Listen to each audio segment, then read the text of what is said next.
Amiya. Hello, everybody. This is your dreamweaving, neck biting spider mama, Amiya Aranha. Welcome, you guys. Hello. I'm a vampire. Hi, guys. Cool outfit. Thank you so much. This was a gift from a buckle. Thank you. It is pretty cool, wouldn't you say? Pretty vampire-y. I can show you guys the whole fit. Hold on.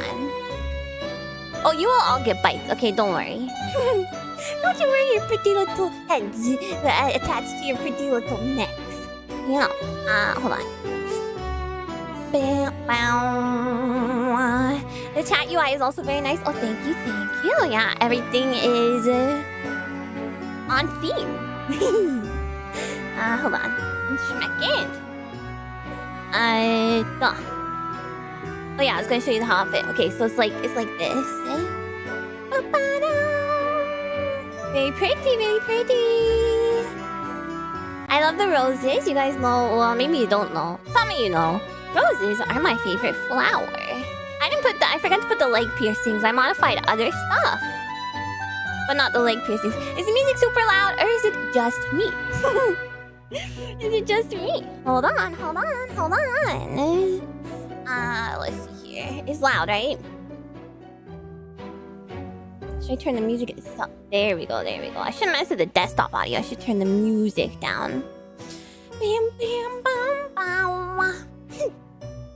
Sorry about that. Welcome everybody. Welcome. I need to like reposition myself a little bit. That's probably better, maybe? Question mark? I think that's closer than I was. Maybe like this? Yeah, there we go. Oh! Thank you guys, Gento and Lupus, for the Rose Super Sticker. What I do to deserve such a thing? What the heck? Kaisa, thank you so much for the super chat. So, Ami plans to feed on us. So it's Thursday. Yeah, it's an everyday thing with me. You know, I love biting. Hi, thank you so much for the Rose Super Sticker as well. You guys are gonna play Vampire. It's called 1,000-Year-Old Vampire, in fact. Dracula, thank you so much for the donation. Buckle Flush. Dracula, I don't think you're involved in this, to be perfectly honest, but I guess Dracula is always a little bit involved when it comes to vampire stuff. バラがすごく似合う。ありがとう Thank you. Yeah, roses suit me because they're my favorite flower. That's the only reason it could be. Don't act like you know him like that. It's Dracula. Well, at this point, I've swammed Dracula like several times. Probably more than 10 times. Oh, Akatsuki, thank you so much for the Rose Super Sticker as well. And did I say thank you to you, Heart? Thank you. Oh my goodness. Always remember D for Dracula. Oh my god, that made me laugh so hard last night. By the way, I had no idea that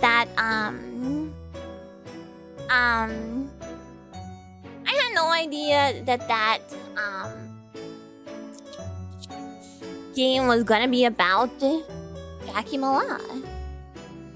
You know. So I didn't mean to do 2 vampire stuff in a row, I guess. So that's what's up. So glad that wasn't spoiled. It always cracks people up. Yeah, hold on, you guys. I'll be right back. Give me 1 second.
Love.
Hi, I'm back. Sorry about that. I apologize, guys. I've been like very anxious all day. Haven't. I don't know what's wrong with me, but I'm just feeling out of it. But sometimes, you know, sometimes it's this kind of stuff doesn't happen. You're like I don't know why, you know, but I'm okay. Sorry about that. Yeah, have a hug.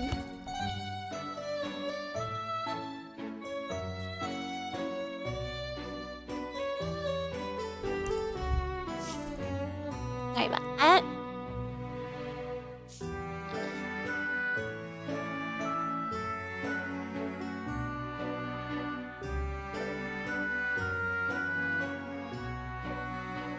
Everyone has a hard day every now and then. Yeah, it just sucks a little bit that I don't know why. I'm trying to, you know, be calm and calm down and breathe. Let's breathe for a minute, you guys.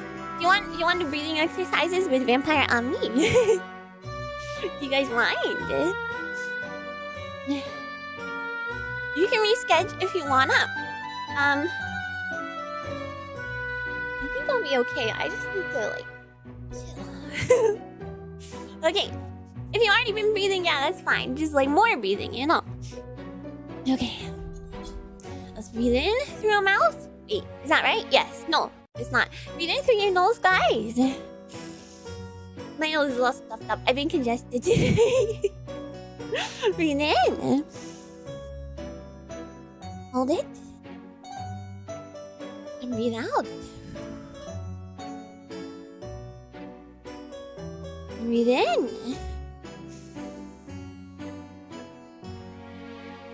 And breathe out.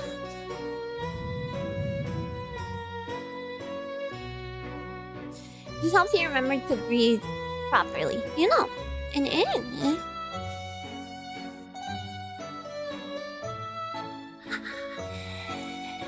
And out. So sometimes when you're upset, here's a Kumo Mama life hack. Sometimes when you're upset, you especially if you're like, you know, like inhaling a ton. It can start to make you feel really strange and worse. So it's important to breathe properly.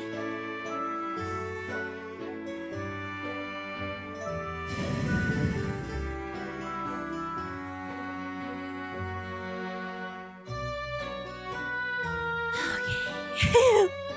Breathing in the chemicals. Sending you love on a rough day, Spider Mama. I'm alright. I'm okay now. I think I'm fine. Sorry about that, guys.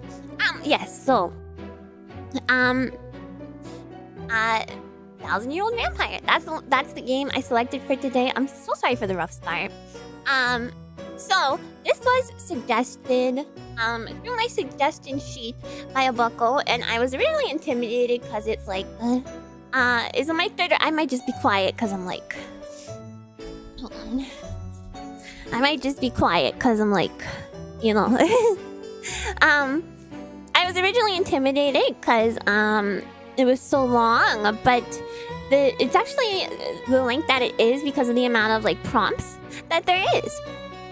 So basically how it works is you make like a vampire character, and your vampire has like different items and resources and traits. And yeah, we can chill out after I explain to you guys a little bit, and then I'll say hi to everyone, and it's gonna take 5, you know. What was I gonna say?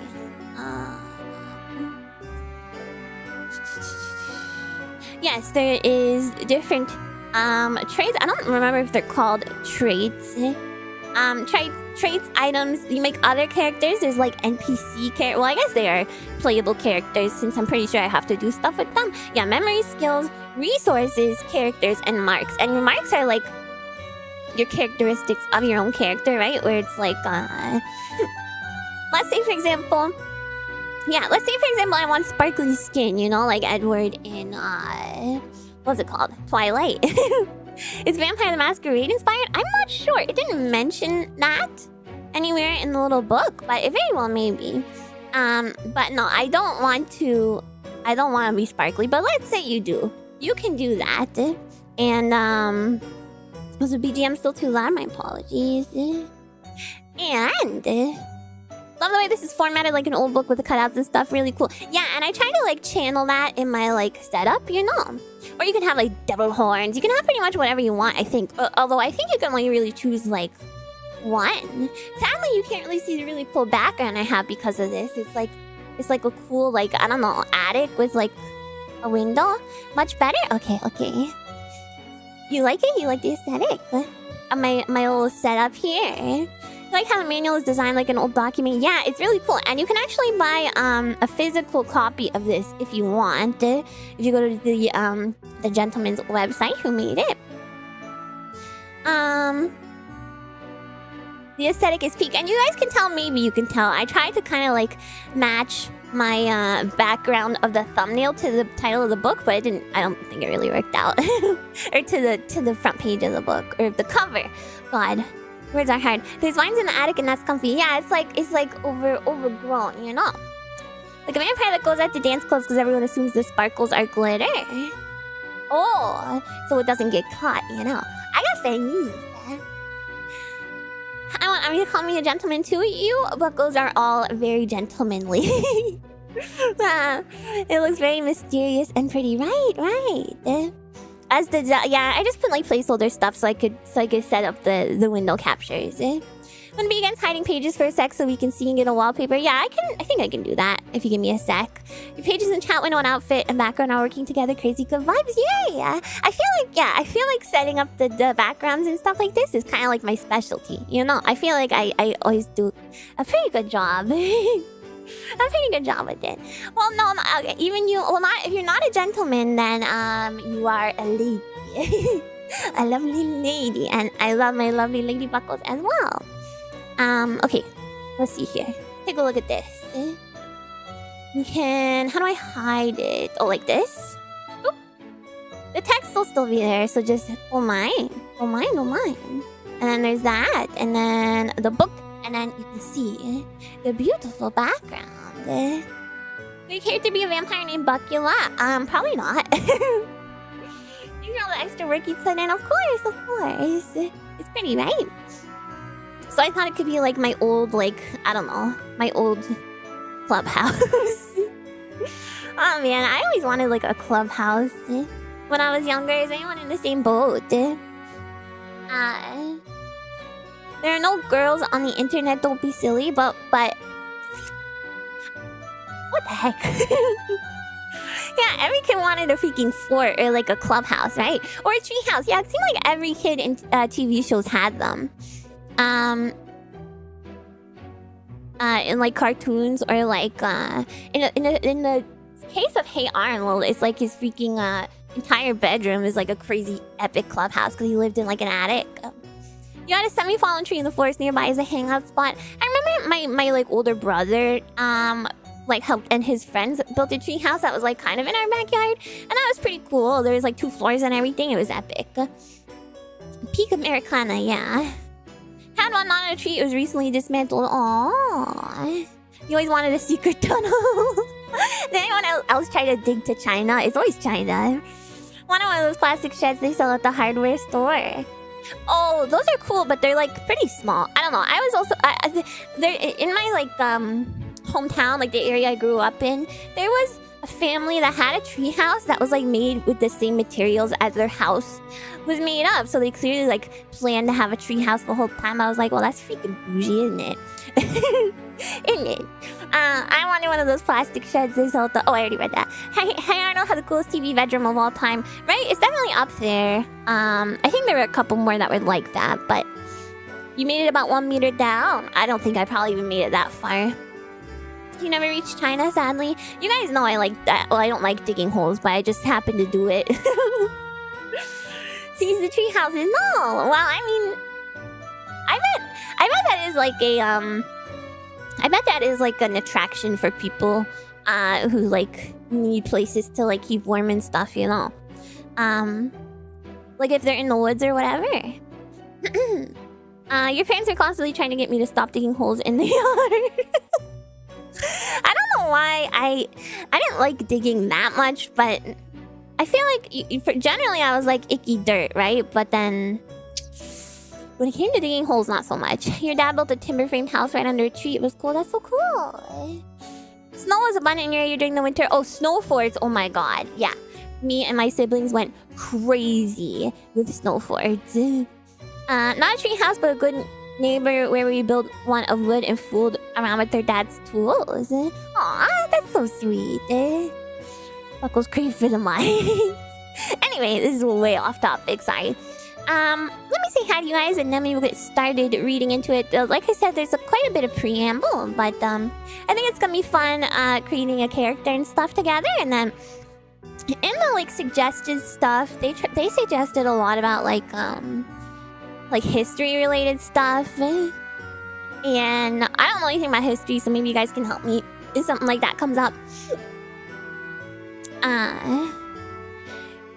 You know, I found so much treasure. I buried treasure at one point. Well, it wasn't treasure. It was like a McDonald's kids meal box, and it had like a plastic bling necklace. What a cringe childhood. Probably read the content warning, but any prompt is too much, just skip it. Yeah, it said it mentioned harming animals. I don't think I'm gonna be able to do that, you guys. So if that comes up, I will probably skip it. Hello to Lazim and Nullbite and Mega D, and hello to Shadow B and Cyber Soldier and Zeke and Turbo and FC and Ronaldo and Hart and DJ. And then I tried to dig it up myself, I think a couple months later, and I couldn't find it. So maybe someone found it, you know. Yeah, reroll for the narrative, yeah. You watched the first few seasons of What We Do in the Shadows and Won't Be Any Help. Oh, I saw that movie. Hello FC and Ronaldo, and hello to Hart and DJ and Plenum and Gildrian and Damascus and Mephi and Nox and hello Scott and Pudstorm and Vlau and Marv and Ohamia to Electronic Pig and JD Assassin and Railgun. Hello Hussar and Jamal and Iron Stag and Lupus and Ohamia to Lurkers and Fall Watchers. Hello guys. Ohamia to Batsu and Koala Slime and Indecisive and Conky and JK Myth and hello Gento and P Taco and ZR. My mouth's a little dry again today. Sorry if I sound like extra cottony, you know. The one bling is out there, you gotta find it, Buckles. It's real. The one bling is real. I mean, technically it's real, but I don't know whether someone dug it up or not, you know. Hello Finite Set and Shook Their House.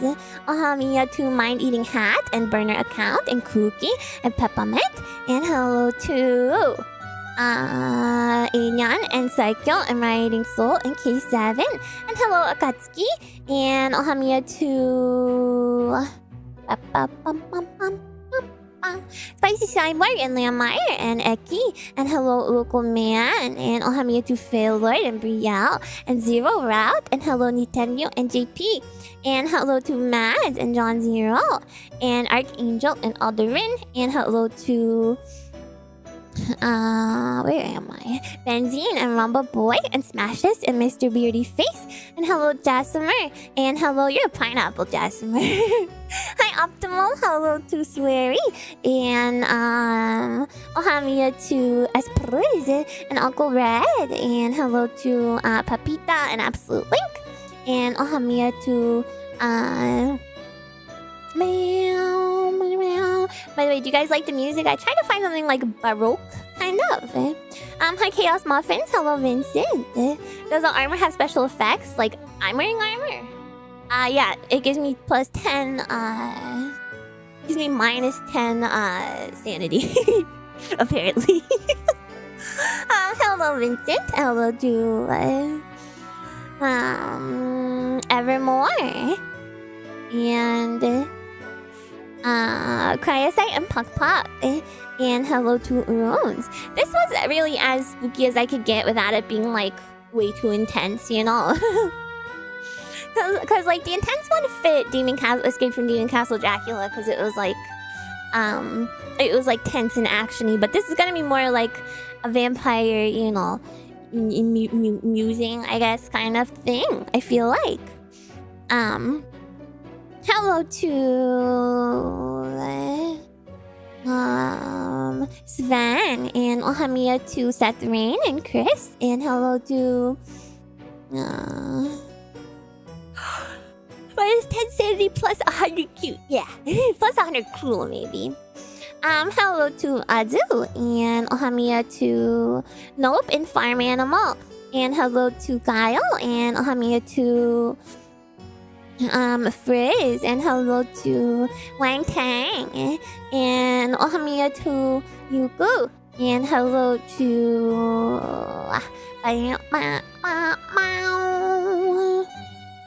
Subtop, and hello to Brian, and Hazel, and hello to Punak, and Amiya to almost there, guys. Sorry for taking so long to get started. Hello to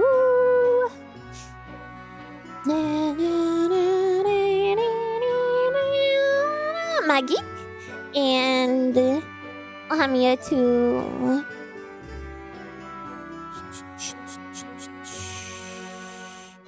the parchment says sad. Oh, I just spammed random buttons, you guys. Your hello got missed. You were near the start, pretty sure. Oh, I'm sorry. Hi, Hero. Sorry if that's the case. It's my chat thing is skipping around extra a lot. So, hi, Hero. I apologize for that. Hello, Stitch. Hello to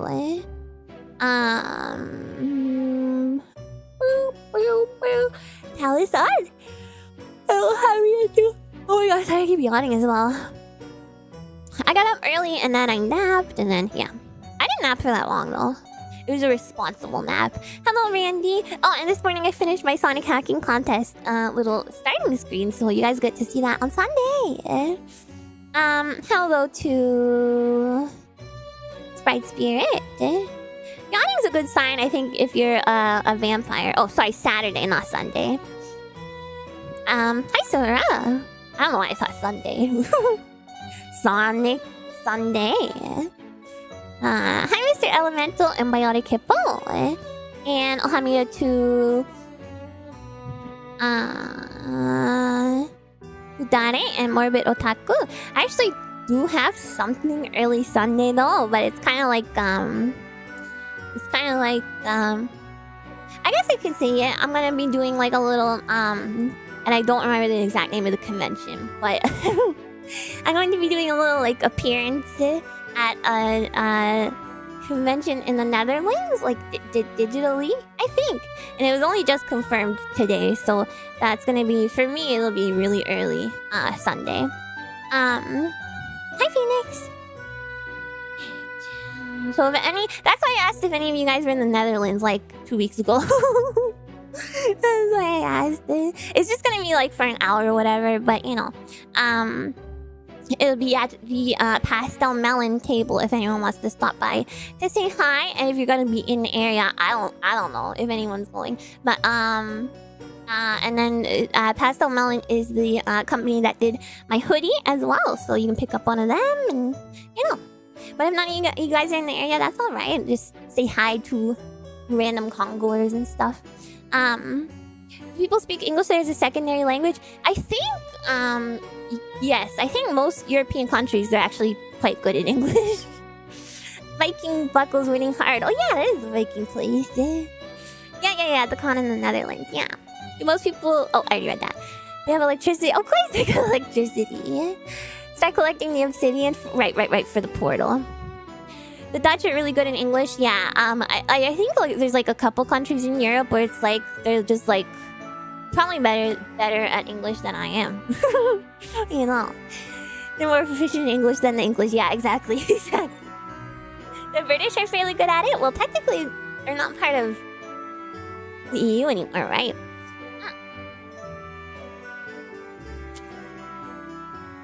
Okay. Vikings are more Denmark. Oh, okay. I just assumed it was that whole like area. You never met a Dutch person who didn't speak better English than you're used to in North America. Dutch is closer to English than German, and they're really good. Yes, Germans are like so good at English. When I was studying abroad in Japan, there was a couple of German exchange students, and they all they all spoke like impeccable English. There's a generational thing. Interesting. Your Dutch friend is an English teacher who keeps schooling you on grammar. Well, I mean, if it's their job, right? That makes sense. You can assume most people in Netherlands are English fluent. Yeah. So pretty cool. The German accent? Oh, yeah. It's like a nice... I mean, I like accents, so maybe I'm biased, but... Very nice accent. We had a German exchange student in my senior high school class. It's funny trying to get her to pronounce squirrel. Oh. To be fair... I knew somebody growing up who had a really hard time saying squirrel. Because it's like squirrel. It's like a lot of like... It's like a W and an R all in a row. Like squirrel. You know, it's kind of hard to say. Hi, mommy. You got that spicy English. Yeah, that's spicy. Yes, I'll be like, sorry for my bad English. Hope you understand me well, native English speaker. I got you, mate. Good job to all of the, people who don't have English as a first language, all the buckles in the chat. You guys are doing great. I'm cheering for you. And I probably don't even know that it's not your first language, so... I mean, we're talking about ooh-yeah in the booth, and so she can say ooh-yeah all day. Wait, what? Alright, let's get to reading this, shall we? English easy to learn? I feel like it's not, but hi, Synapse! I feel like English has like so many intricacies.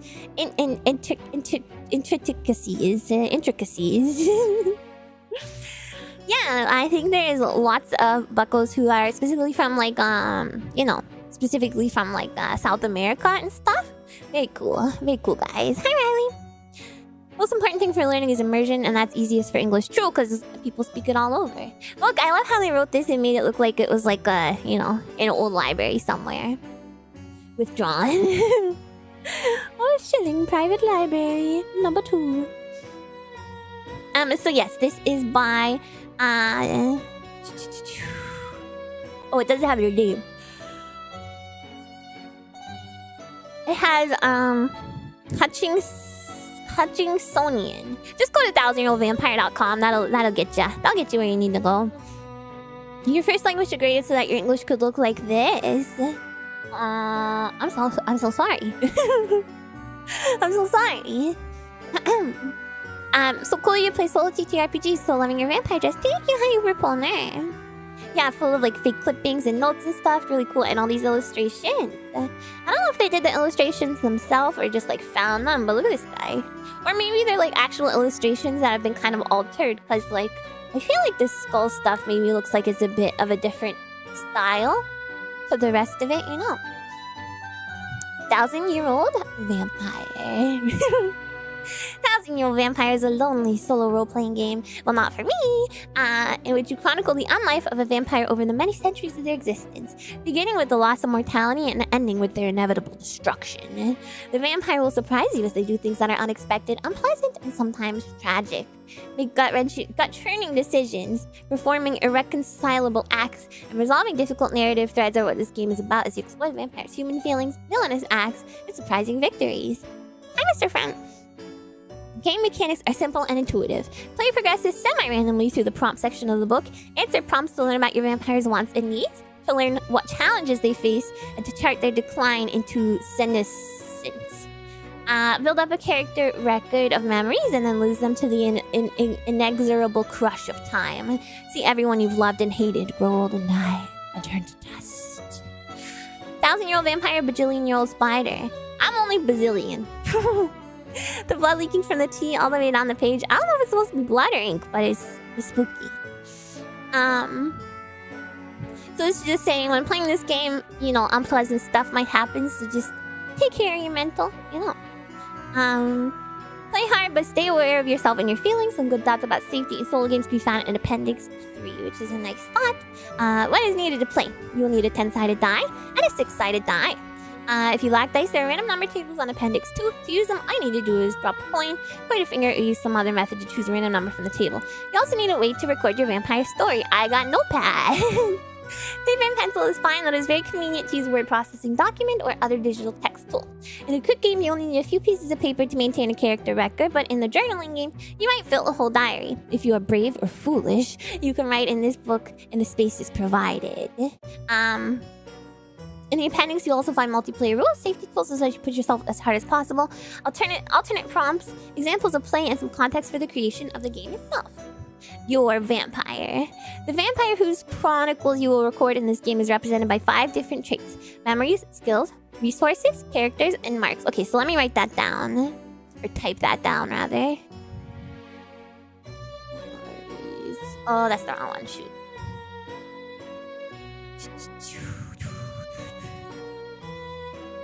Memories. What was it? Skills, resources, characters, marks.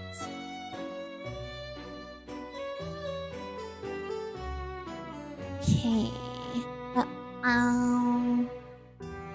Alright. Good job. Almost every time you receive a prompt, one of your traits will be modified. For instance, you may be instructed to check a skill. To do so, you place a check mark next to that skill. Alternately, the prompt may cause you to lose a trait, which is indicated by striking it out with a line.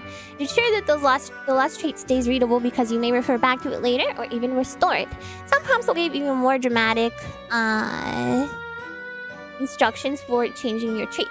At all times, follow the instructions given in the prompt. Are you guys still with me?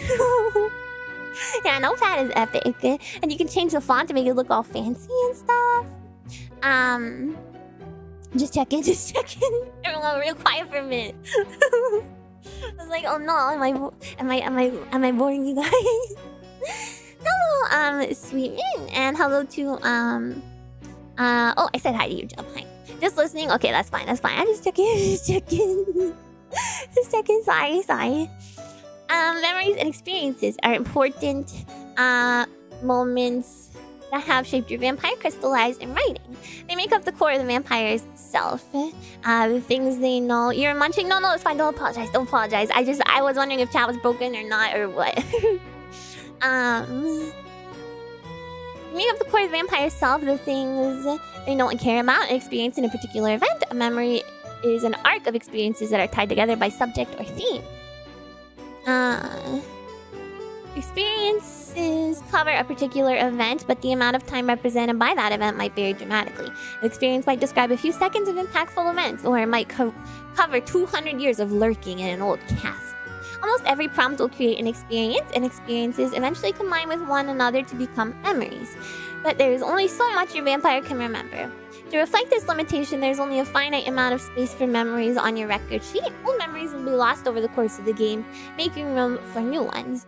You will need to make difficult choices about which memories to preserve and which to forget. These hard decisions are the core of the game. You can also go verbally following instructions, so you had to focus. No, I mean, I'm the same way. 2 seconds of muffin munching or hours and hours of baking. No, I can't have another freaking muffin arc in this one. 200 years of lurking in chat. Am I a vampire? I don't think the vampire character I'm gonna create is like gonna be me, you know, but in game terms, an experience is a single sentence that describes the resolution of a prompt. Memories are a collection of related experiences built up over time. Your vampire begins the game with space for 5 memories, each of which can contain up to 3 experiences. Although a prompt might ask several questions, an experience does not need to address all of them. Okay. An experience should be a single evocative sentence. An experience is the distillation of an event, a single sentence that combines what happened and why it matters to your vampire. A good format for an experience is description of the event, how I feel about it. If necessary, you can add an M- at the end to include more information. Taliesin, you always find a way to to bring, oh my god, to bring Clarith Onasi into things, don't ya? You can be cinnamon buns. Oh, I ate 37 buckles today and they were delicious. Yeah, that's not good. Don't know what's going on there. She's distracted. Watch out! That's a good point about memories I never considered. I can merely remember 5 years ago, so 1,000 years of memory sounds tough. Yeah, I just kind of assumed that vampires would have like heightened memory, but I think this like addresses the memory thing as well. So behind you. Oh gosh, she has her AirPods in. She can't hear. This little game is bored as well. Be conscious of any traits affected by the prompts, such as characters or resources, and try to incorporate them. Write them first person from the vampire's point of view. Oh, I can do that. This body is radioactive. Clarith could be a vampire, a space vampire. One vampire might have the following experience. Stalking the desert. Over lonely years, I watched generations of Christian knights waste themselves on the swords of the Saracen. It's a certainty that Charles is among them. I dream of his touch as I sleep beneath the burning sand. Memories are made up of experiences. A memory is the section of the record sheet that contains up to 3 experiences. Memories are not necessarily linear or chronological. If a new experience clearly belongs with an existing memory, then you can add it to that memory. That's just an example that they gave. If not, record that experience in a new memory, which may require the forgetting of an earlier memory. A whole collection of other experiences. A memory is a container for experiences that are related in some way. An experience must be placed within a memory as soon as it is created. Our earlier example might be expanded with the second experience like this.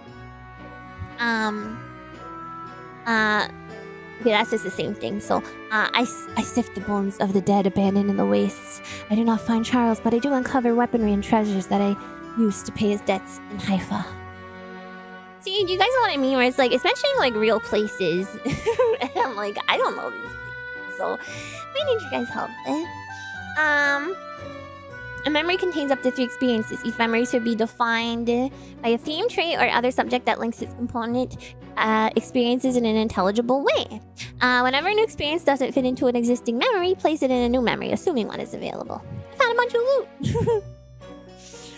They say you can use Wikipedia and stuff if you don't know history. I don't know history. You guys are my Wikipedia, but I can Google stuff if needed. Your vampire is allowed 5 memories. Older memories are lost when new experiences occur and you have no place to put them. If you have filled all 5 memories, you need to start a new one. Strike out an existing memory and all the experiences it contains. Forgetting things is a fundamental aspect of the game, so embrace it. You can make all places the Netherlands, so it's easier. I don't know anything about the Netherlands either. I was in the Crusades. I don't know what that is. I mean, you guys can give me an accurate history too. It doesn't matter that much, I guess. Decision about which memories are lost belongs to you as the player. It is not the decision the vampire is consciously making. Unless instructed otherwise, you may strike out any memory you like to make room for a new experience. There is one way to preserve memories when you run out of space. Instead of losing an existing memory, you can move it into a diary. So here's some examples of memories. With the remaining McAllen clan in tow, I flee to China. They confiscate our arms, but I'm recognized as a gentleman and made a guest of a powerful bureaucrat. In the humid jungle climate, insects burrow into my body. I coat myself in poisons to stay their feeding. This fleshy shell horrifies me. I can ride for days in the shadow of a ferocious storm. All you know about the Netherlands is Matt Amsterdam. Is that a guy? They're really good at speed skating and they have national sport that's pole vaulting over a river. Okay, that should be enough info. The youngest daughter of the Minnells, an accomplished duelist. I thought of Yu-Gi-Oh! Oh my god, you guys, there's like a Yu-Gi-Oh! Style TTRPG. I want to try that. Now seeks me here in Istanbul. It was a mistake to tell the family that Edel is buried here. And then here's more experiences. Russian nobles. Ride me to cleanse undeeded lands of freeholders. I empty the peasants' minds and send them to work on my stronghold in the east. Calvin and I construct an enclosed room in the back of our motorhome. At night, he does not see the moon, and during the day, I do not see the sun. And that's the cool thing about this too, is that it doesn't need to be like old-timey and stuff. And in one of them, they mentioned like, you know, your diary can be like an old internet forum, you know. You can go all the graphic designing things to print out and stick in your notebook. True, that would be a fun collage project. Diary. A diary can hold up to 4 of your vampire's memories. Unlike memories themselves, diaries are physical objects that are added to your resource list. You may choose to create a diary whenever you need to move a memory into it. Like any other resource, a diary can be lost. When this happens, strike out the memories it held. Your vampire can have 1 diary at a time, and it must contain at least 1 memory. A memory placed in the diary is no longer in the vampire's head. It exists only in the diary, and the vampire accepts whatever is written as truth. Once the memory has been transferred to the diary, you may not add any further experiences to the memory. A Yu-Gi-Oh one, it's not Yu-Gi-Oh, but it's like a card game one, you know. Anything but that, or like the live journal route. Hi, Tactical Hamster Dance. Listen, jerkhead, vampires are very smart. You would be wise not to flame me. I mean that. Now check out my form signature.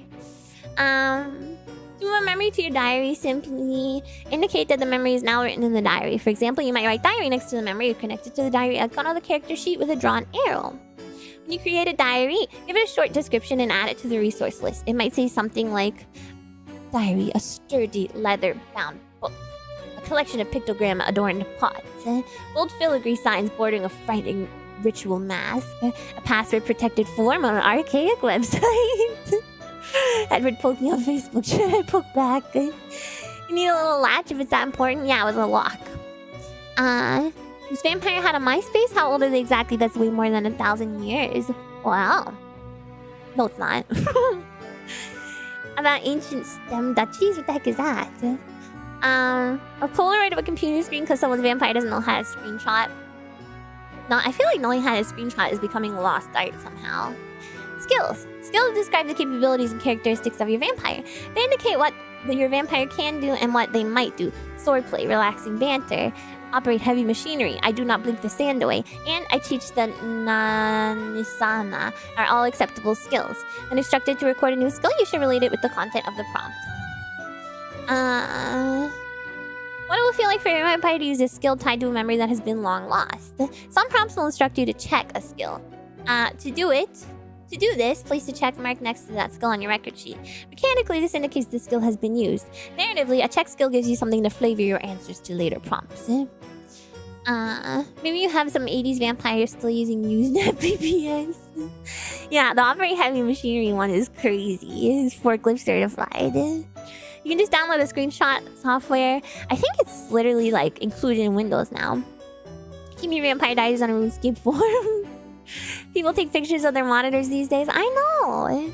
I've seen it on Twitter. It's crazy. If unchecked skills are what your vampire is capable of, checked skills are what they have done. They are a part of your vampire's being. They are who the vampire is. Of course, it's entirely possible that your vampire might have skills that you do not want to check. Instead of fighting this, revel in the plight of your humane vampire when they go to help a friend out of a bureaucratic jam and find that the only skill they can check is rage and kill. You may only check a skill once. If you are instructed to lose a skill, strike it out. It is gone and no longer influences the way your vampire moves through the world. Windows Shift S, yeah baby! Moving pictures between electronics has never been straightforward. It's true. It's true. But I feel like taking a picture with your phone of the screen is the least straightforward way to do it. Yeah, now there's snipping tool as a shortcut. It's cool. Resources. Resources are assets or structures that are useful to your vampire or items that they value. But then again, I am the girl who will, like, you know, take a photo of something and then upload it to, like, a Discord server that I just made for the express purpose of, like, putting photos from my phone onto my computer. The tagline of the iconic game, boom. That's right, rage and chill. Rage. You've taken pictures of your monitor, but that's to inflict mental damage on your friends. So you can pick something when you play your PS5 and don't want to bother with sharing stuff. That's fair. The PS5 thing is fair. But yeah, the TV thing is definitely fair. Nobody under the age of 25 knows what a director is anymore. Wow. Knightly equipage, a loyal impy, a diamond tiara, the castle Umbrecht, a business empire, a lucky penny, a screened-in charabanc. What's a charabanc?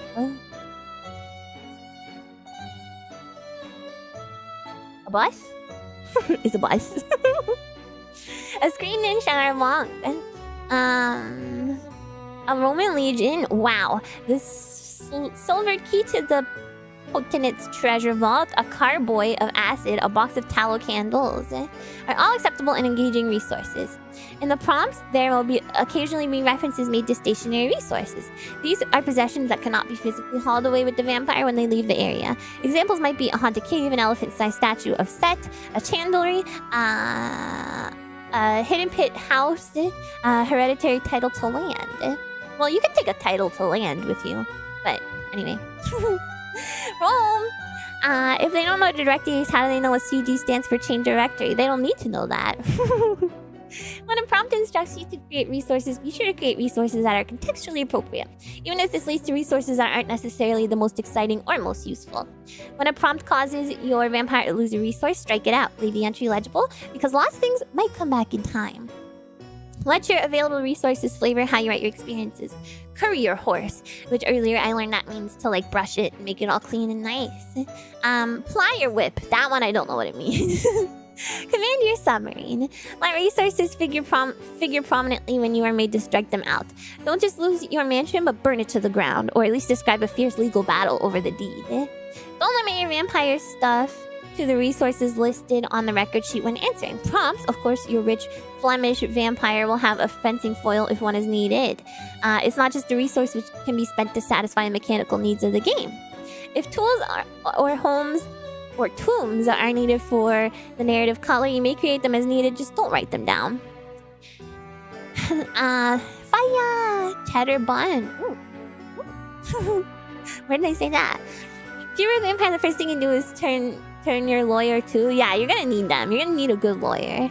And then... dang, you better hope you get a dang good lawyer who can like keep up with the times too. Because laws change, you know. You don't want a lawyer that's like knows stuff from like 1765, eh? Nothing more fearsome than a vampire lawyer. Characters are the people with whom your vampire has a relationship. Each character should be named and described in sentence fragments, such as Lawrence Holmuller, descendant of Baron Holmuller, or Sister Aldelfo, a meddlesome nun. Add more descriptors each time you interact with them in course of resolving a prompt. Lawrence, from the previous example, might become Lawrence Holmuller, descendant of Baron Holmuller. I freed him from a Turkish prison. The lawyer should also be a vampire. Yeah, that's what we're saying. Like you gotta make your vampire. You gotta make your lawyer a vampire, because once you find a good lawyer, I don't know. I don't have a lawyer, but once you find a good lawyer, you gotta stick with them. If it makes sense to include a character when resolving a prompt, do so even if the prompt doesn't tell you to include a character. Oh, I mean, Lawyer Lamy. Get a good lawyer who asks no questions. Yeah, but then they're gonna die eventually, right? Your lawyer has to discard memories too. Oh no! In addition, create a new character if a prompt instructs you to include one, but none are available. A character can be mortal or immortal. You'll be told which type when you're instructed to create a new character. Mortals are regular human beings or other creatures that die with the passage of time. Immortals, on the other hand, are supernatural beings for whom time has little meaning. There might be other vampires, angels, or demons, ghosts, scientific experiments gone wrong, forgotten deities, underground lurkers, meddlesome ancestors, invisible shamblers, softly spoken animated corpses, household gods or sprites, disembodied heads enduring cursed existences under bell jars, or anything else suitably bizarre. The game of structure make-believe is getting a bit complicated. Nah, they're just... It's not. It's not. Shout out to the lurkers, you guys. Occasionally you realize a mortal must have died of old age. This might happen every 4 or 5 prompts. When it does, strike out the character's name. Outside of this, characters cannot be killed unless a prompt tells you to do so, but you can otherwise narrate about them as you would like. If you're gonna live for hundreds of years, a lawyer to make all legal stuff smoother would be helpful. So many houses to buy. I think you could just keep one epic castle. What is a vampire? A miserable little pile of secrets. Marks. A mark is a visible indication of your vampire's undying state, or any other thing that sets them apart from mortal people. An ever-bleeding wound on the throat, eyes that are blank and white, a trailing specter, a ferocious scar, a hollow abdomen full of rats. A mark is something your vampire carries for their entire existence. When creating a mark, consider whether your vampire conceals it and how.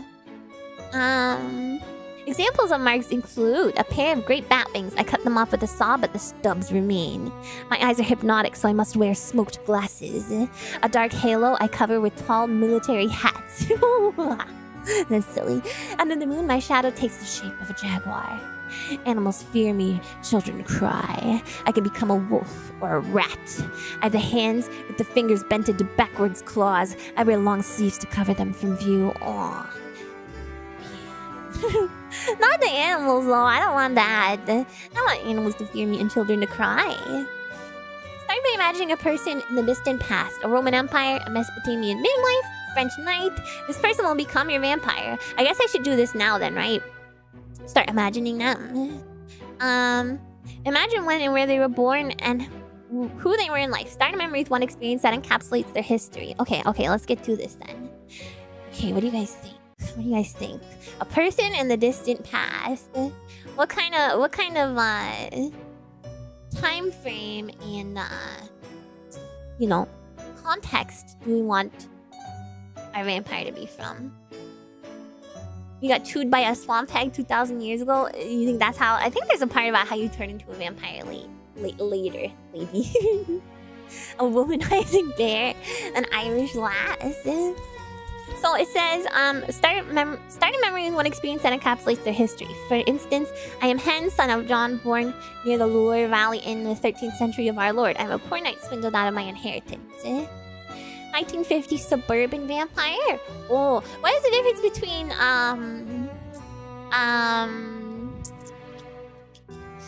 like, what does that mean, 1950 suburban? Forgetting mechanics is a good excuse for getting history wrong, isn't it? I mean, I don't think it has to be, it has to be that crazy. We should start far back in history so we stay in known times, like today times, yeah. Leave it to Beaver. Leave it to Beaver. What? Nuclear family, etc. It's like you buy meat jello and that's dinner, but it's cool because you have washing machines now, which is awesome. I'm trying to think of like a cool era, in history. The Edward Scissorhands neighborhood, right. You were a dino rider in the War of the Rocks. Started the atomic age, car, washing machine, TV, all early iterations. That's interesting. I mean, I guess I don't have to literally be 1,000 years old, right? Medieval would be cool. Oh, Egypt would be really cool too. Because now I got Yu-Gi-Oh on the mind. Let's see. I'm gonna write some of these down. Medieval, 1950s, suburban, Egypt. Some prompts will be like you slept for decades. So okay. Have you played any medieval type games you thought was cool? Wait, Castlevania games? Yeah, I don't know what time frame those are supposed to be in though. Oh yeah, there's a bow hotkey. Oops, sorry. It's because I pressed the one button. No, you guys are fine. You guys are fine. You start later and ascend into the future space vampires. I guess that's true. An ancient creature born in the distant past of 1994. Stop that. The lone sovereign of Antarctica. And who they were in life. So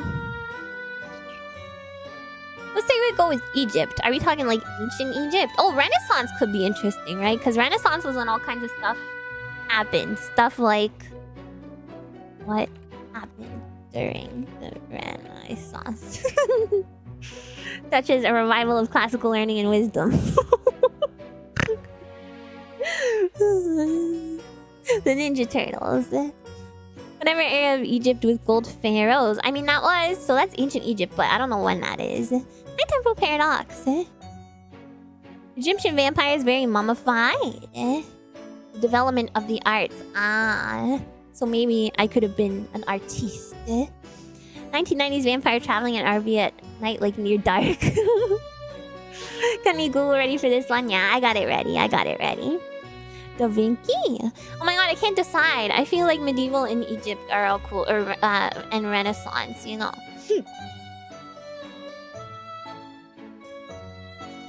I guess let's come up with like theoretical. Oh yeah, I could roll a dice. That's true.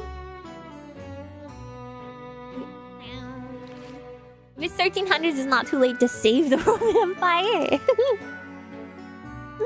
Egypt could be fun. I think Egypt would be different, you know.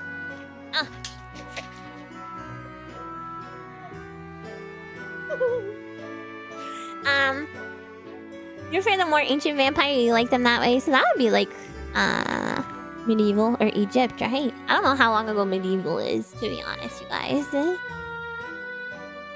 It's a long time period. Maybe it could be near the like the end, I guess. Let's look up ancient Egypt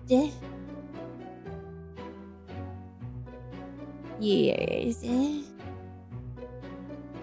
Oh my god. Wow.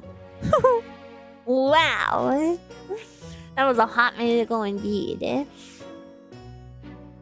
Wow. Wow. Wow.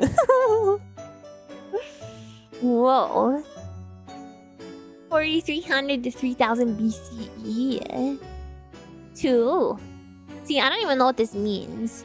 642 CE. I think. 2,000 years ago, there was still an ancient Egypt. It's very, very old. Oh my god. The Renaissance is roughly when the Americas were being discovered. Maybe you were a conquistador. What is that? Okay, I'm gonna roll. I'm gonna roll because I can't decide. I like them all. It's in the Bible. Oh yeah, like the Nile and stuff is in there, right? Okay. All right, I guess we're gonna go with Egypt. I got 3. I don't know. I just numbered them based on their order. Egypt is way older than the Bible. Yeah. Mounted Spanish guy, very good for castle age rushing. I don't know what we're gonna do about an Egyptian vampire. I honestly don't know. I'm a little nervous because I honestly do not know that much about Egypt. So when was Cleopatra in Egypt? Because I think that was pretty late in Egypt, right? So maybe we can just like try and figure that out. I was kind of hoping for 1950s suburban because that's like, you know, I know a little bit about that, but I think it's better that it's like a long, long time ago. Common, not current. There also VE vulgar era. Oh, that was very late. Okay. Let me see. When was Cleopatra alive? Mario's time machine. Go for history vibes rather than facts. But I don't know a lot about, you know. Cleopatra was the fall of the Roman Republic. Interesting. 40 BC-ish, she was around the end of Free Egypt and the birth of the Roman Empire. Okay. Yeah, it says to 30 BC. Okay, so let's just do that. Egypt. Okay. Egypt.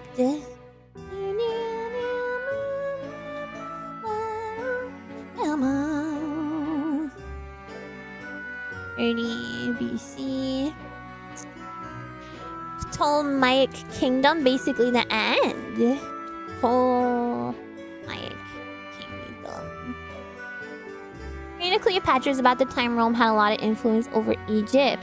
Oh right, because it said something about, in this timeline I was looking at, it said something about Roman and Byzantine Empire. Yeah. There were several Cleopatras? What? How? The pyramids were a result of Cleopatra's to us. I know. I was watching like a video that like said that recently. Rome had Egypt as a province over 6,000. What? A province? All right. What kind of jobs did people have in Egypt? 30 BC.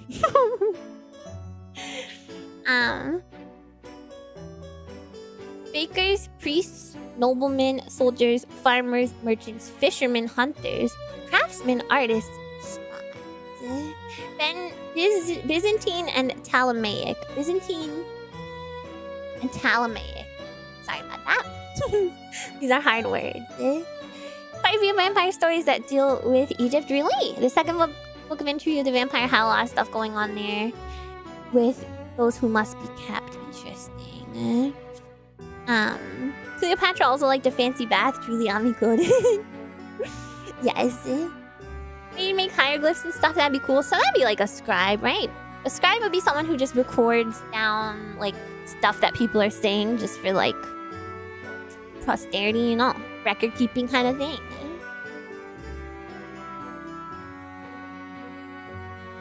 Ptolemaic, well, how is it pronounced again? Ptolemaic Kingdom. A scribe. So we need where they were born and who they are in life. Oh, I spelled it. I missed an E. And who they were in like. Ptolemaic. Okay, let's write this here. Ptolemaic. Scribe, we need more info.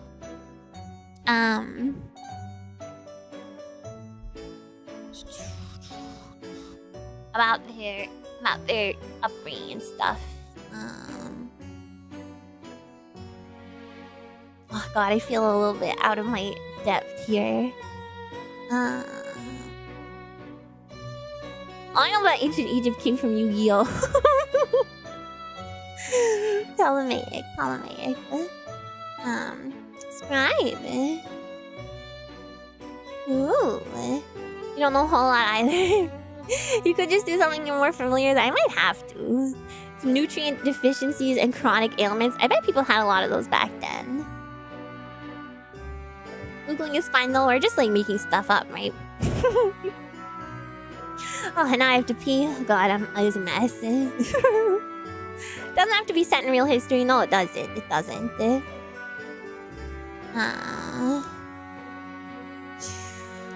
You say you were born in a pyramid? I think pyramids are like tombs. I would be out of my depth with most times. You're absolutely right. We prove ancient Egyptians didn't play Yu-Gi-Oh! Not like the cards would survive.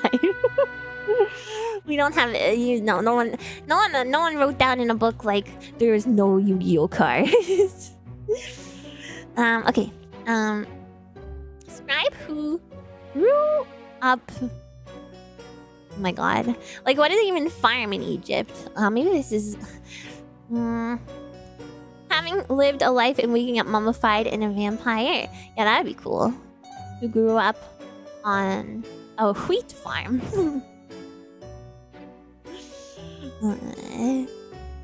So I guess scribes would have to be kind of educated, right?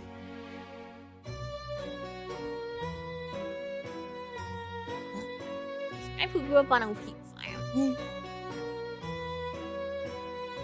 Oh, sheep! I like sheep! Let's do sheep. No, let's do cow. Cattle farm.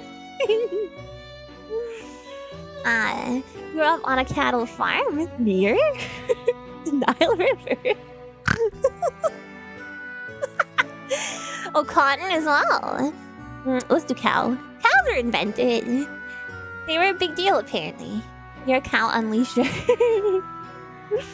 That's a character in the Game of Adventures of Billy Manny. He's half mommy and quarter vampire. See, that's cool. Cotton comes later. Okay. Goats were probably more likely. You can do goats.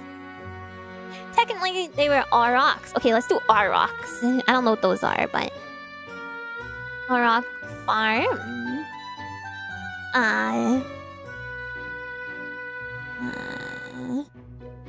Where Egyptian scribes educated? Highly educated. Okay, so what can happen? How did this guy go from being on a farm to being an person educated enough to be able to be a scribe? You know.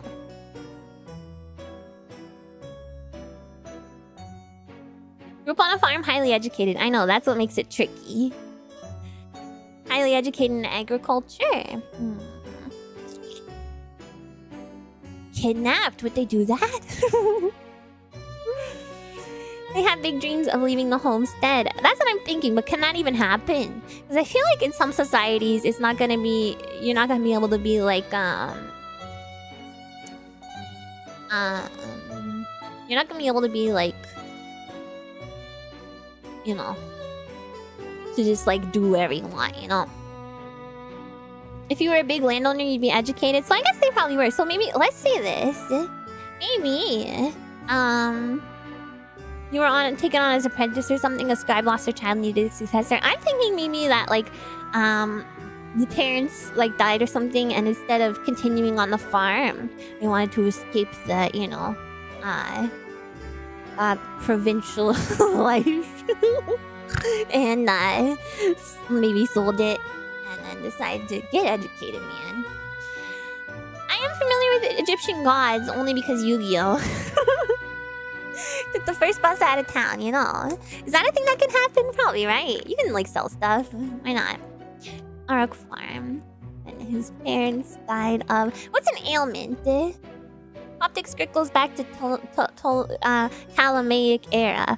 Oh, so maybe it could be that. Maybe he could, what did you say earlier? Train under a Coptic priest? You know. Or it just worked for the Coptic priest, you know. You can die of the consumption? What is that? Ancient Egyptian diseases. Malignant disease, gout, leprosy, tuberculosis. Oh, died of... Okay, let's say consumption. Because that's fancy, you know. Died of consumption.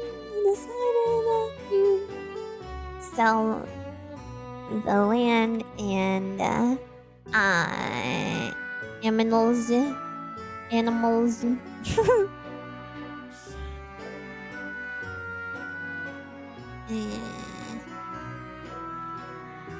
Ptolemaic was pre-Christian and was a mix of Egyptian and Greek religion, but not pre-Coptic, right? Ancient Egypt was divided into two main regions, Upper Egypt and Lower Egypt. Upper Egypt referred to the southern part of the country, while Lower Egypt... What? What the... That Jesus followed was 30 CE. Okay.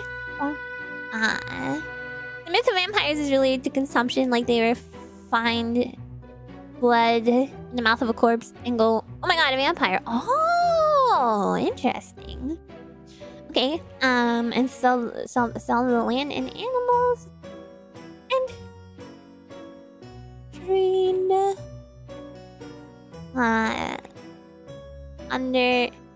trained under and was taken in by a Coptic priest to in order to... Yeah, now I'm learning about history, which is kind of cool. Oh, it refers to the Nile River. Jesus had to become a hag before he could ascend. Osiris and Set are the only Egyptian gods you can think of. And there's Ra. Taken on by a Coptic priest in order to become a scribe. Okay. That's like fine, right? That's like, you know, I don't know if it'll be that important.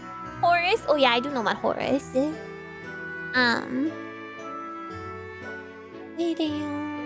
Are Egypt foods a thing? Yes, they are. Yes, they are. And then we need our first experience. I gotta pee. Alright, I have to write it in first person. Okay. Oh, we gotta pick a name. Egyptian names. I am Thoth.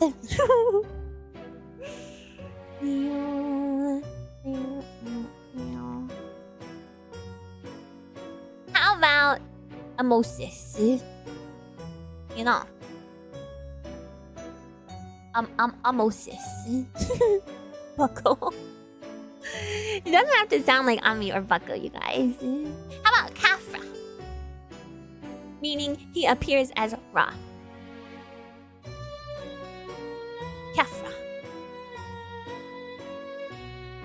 I am Kafra.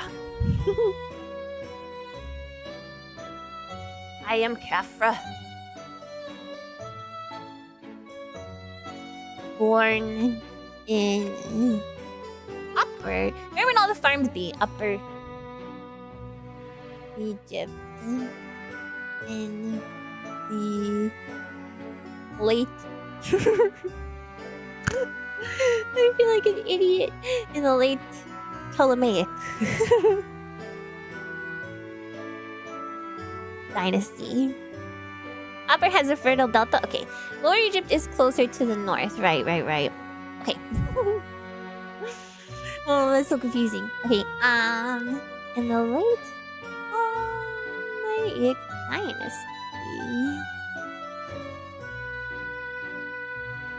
having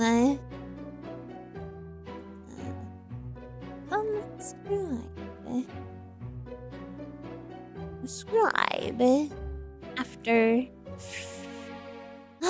Okay, I gotta pee. I can't concentrate, you guys. I'll be back and then we'll finish writing now. Okay, I'll be quick.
And I'm Amiya. Thank you guys for waiting, and thank you so much.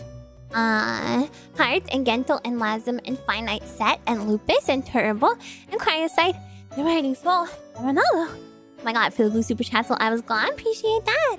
And I'm Amiya. Sorry about that. Okay, let's get back to it. Okay, so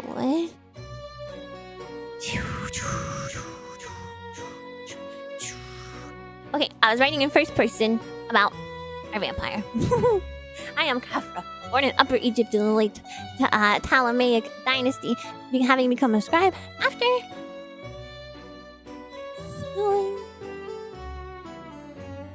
having sold my family's farm and after my parents' death. We don't have to get like too specific, right?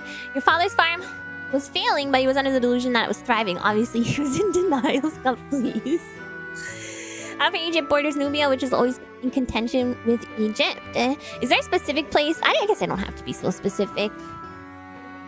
Farmland after my parents' death. Upper Egypt is at the top of the mountain. Dealing with mountain stuff. Lower Egypt being down the mountain with all the good stuff. Okay. All the good stuff. You just had the upper hand over Nubia, but sometimes Nubians will get the upper hand. Okay, I don't know if that's all that's relevant, you know. Who's my favorite left or death? A scribe under the tutelage. Oh, you see that? I pulled out a big word. Of a Coptic priest. Under the tutelage. So yeah, it's gonna toss into a bunch of vampiric scarabs like in The Mummy. Is that what happens in The Mummy? I've seen that movie too. Under the tutelage of Aya Nasir. I don't know who that is. Of course you know a word that starts with toot. Hey, it's not even spelled like that. Yeah, my smarty pants. Stop making the toot joke. Coptic time traveling priest. Listen, you guys. Okay, let's settle this. Coptic time period. Byzantine Egypt. And we are in okay. We're in the end of the Ptolemaic dynasty. So it kinda, you know, it kinda works. It kinda works. It's not perfect, but it's close enough. You guys, it doesn't have to be...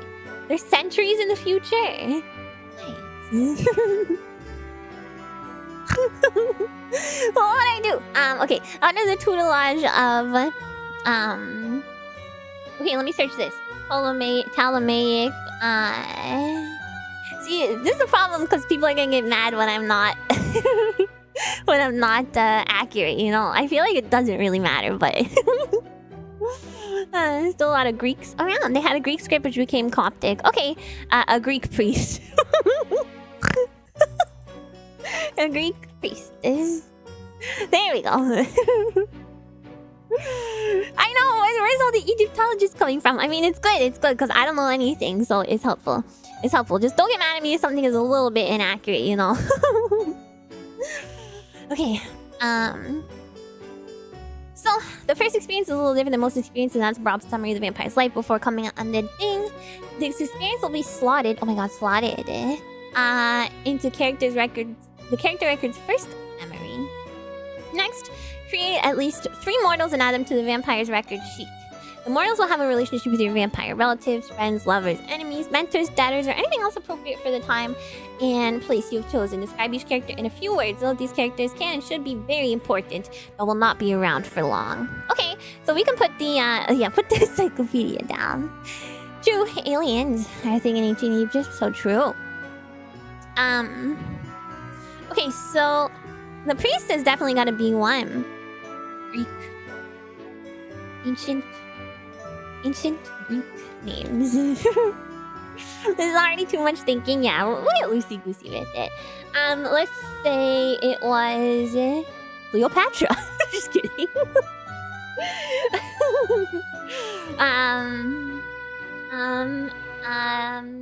Euclid. Euclid. Describe me in a few words. Greek priest. I worked under. Then what should we do? So none of these, by the way, are the people who turn me into a vampire. I think that comes into like the next step. So I mean, I guess it could be... I don't know if it matters that the parents are, like, already dead by the point... I mean, it says they won't be around for long anyway. You know, so... Got a new phone. Oh, nice. Congrats. A rival scribe who's a perfect scribe and you're jealous but jokes on him because he's gonna die. Sure, a rival scribe. Sure, we can do that. Like an anime. Okay, so, the rival scribe, their name. Narmer. A rival scribe. What does that even mean? How do you become rivals with the scribe? I guess they're like, you know, just competing for jobs and stuff, I guess. You know, freelancers. All the rural juror. A rival scribe, eh? Constantly out to steal my... Like, they're just so much better, yeah. What the heck? To the death, eh? This dude scribbles so much faster than I do. Yeah, it's not fair. Constantly have to steal my clientele. So this is not ancient Egyptian language, you know, but our vampire's been alive for a long time. Khafra has, so okay. And then we need one more. What other character could they have? When your rival scribe starts writing a better paper that describes the current events better than yours, they use words like tutelage. Bartleby. Romance. Yeah, we could do romance. Only best acolyte of Euclid will learn the secrets of the non-Euclidean magic. A brother, sister? I don't think that'll work, because if we sold the farmland, then it's like, you know. Look, let's settle off white color and tasteful thickness. Oh my god, it even has a watermark. Well, we're talking about the guy's paper now. Alright. Let's see here. Sold the siblings. Romantic interest. Who is called? There's not many names, guys. Ancient Egyptian names.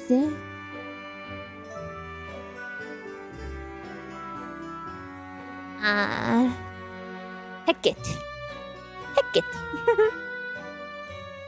Oh, maybe it's Cleopatra. Cleopatra's Greek, as I just found out. Not Cleopatra. Cleopatra. Greek names work too. I guess that's true. I like Hecate though, because it reminds me of Hecate. Hecate. Or I could say Helena. Helena is a Greek name, yeah. Helena. Should we make it like an unrequited love interest, or did they maybe like actually have a thing? What do you guys think? I feel like if it's unrequited, that's sad, but if it's requited, then that means like, you know, she dies, and that's also sad. But it's sad either way, you know. Unrequited is juicy. It's juicy. Makes it more tragic. Does it though? Better at scribing. More scribes. Okay. Unrequited. Okay, wait. What does she do? Maybe she's like Dodge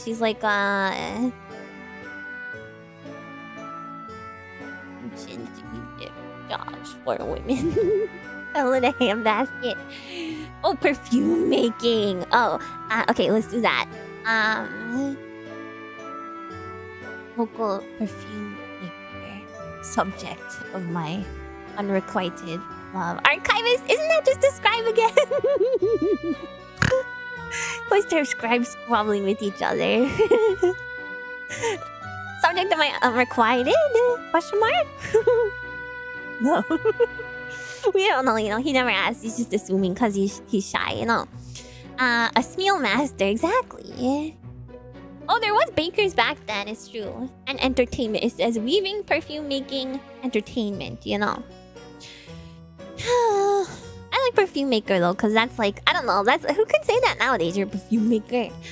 You still smell her vanilla buttercream hand cream on the way sometimes. My hands smell like pecan waffle right now. I just went to the bathroom. She touched his hand once when giving him change. Oh my god. What kind of currency they used back then? Bankers used to be incredibly important. Used to be! Alright, so we got our 3 characters. Let's see here. Give your vampire to be 3 skills fitting for their lot in life and 3 resources they obtained while still mortal. Okay. Maybe salt pieces? What's that? What's been your favorite Bath & Body Works scent so far? I love the vanilla buttercream.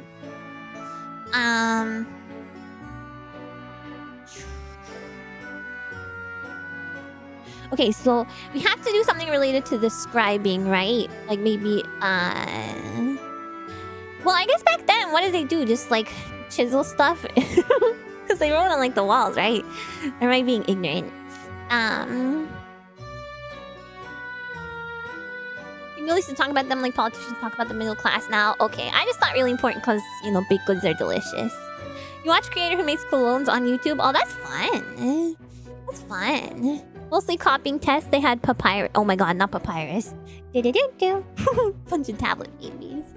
Okay, so let's say that they had a what kind of would they use, like a pen then? Like a quill? Ancient Egyptian writing implement. Reed pens made out of reeds. Okay, so he has a reed pen. I don't know how that's gonna come in handy, but he has it. Okay. More than a few decades before Control C and Control V were invented. A little bit older. Taking notes, serving land, assessing taxes, copying new laws. Well, this is, you know, the possessions. But you write with the pen, not read. Oh, silly. Chisel and hammer. That's what I thought, but no, they could write. Okay, so you read what you scrolled with it. You guys are being so silly. Okay, I read pen, and then 3 resources they obtain. Most of them resources be anything big or small. Resource, whether it's obsidian knife or fleet of warships. I don't think my guy is a fleet of warships. What else could he have gotten? You know, being under the tutelage. What's his name?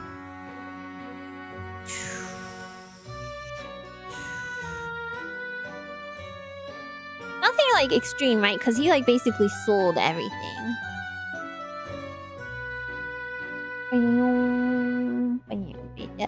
Oh yeah, it could be an heirloom. Maybe he kept like one thing. Yeah, that's a good option. What tools did they use in farms in ancient Egypt?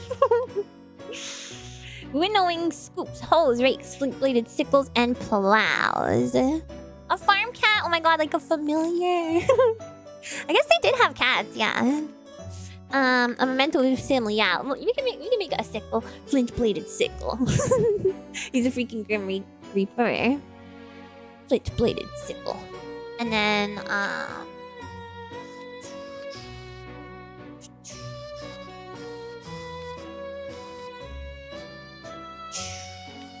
Egypt love cats, but I'm not sure how I can implement a cat. Because I don't think I can just, you know, make my cat into a vampire. If you make a cat, something can make it, you know. Do I? Farm tool you can also use as a weapon, yeah. A religious talisman and tie back to his ancient roots. Oh. Yeah, maybe the Greek dude gave him something. Suspension memory now and again. Yeah, he doesn't have to be like in my items. He can just be... Items can be lost or destroyed.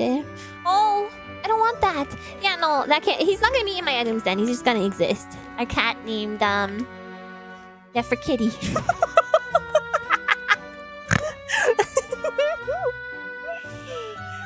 We can have gold. Maybe, some kind of gold jewelry would have been really common for people to have. Would have been really common for people to have some kind of gold, like jewelry or something. Neferkitty. That's not part of my items, by the way. This is just my own possession. Special cat. A gold spoon, eh? That's such a great name for a cat. I know. I'm really into it. Gold. We need some gold. Was gold jewelry common among people in ancient Egypt? Intended for daily life or use in temple or funerary ritual, continue to preserve about Egypt's long history. The gold used by the Egyptians generally contains silver. What? Excuse me. Excuse me. What sense does that make? Okay. The jewelry of ancient Egypt. This is now a learning about ancient Egypt stream.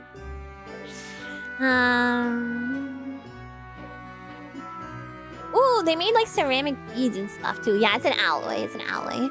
Why not both? I'm not questioning it. I'm just, you know, it's crazy that's called gold, but you have to save for another kid. You can call it Akenkaten. Okay, yeah, gold is really soft, so I guess it makes sense. Okay, I love that. I don't want to talk about metallurgy. Let's say, ooh, was it common for, you know, because they had earrings and stuff back then. A dude would have his ears pierced, right? Like, that's fine. Because, Malik in Yu-Gi-Oh! Did. And he's, like, from ancient Egypt. Okay, let's say a pair of, turquoise earrings. Malik did that, I'm sure they all did.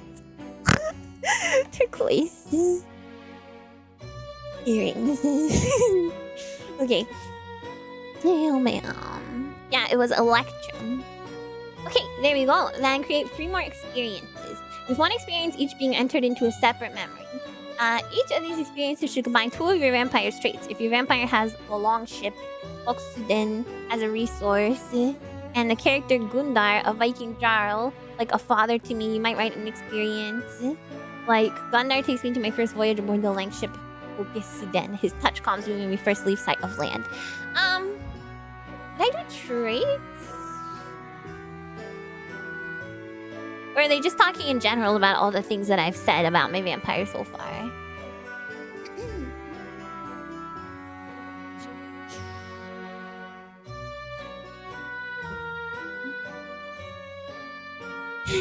Ancient Egyptian priest Karma.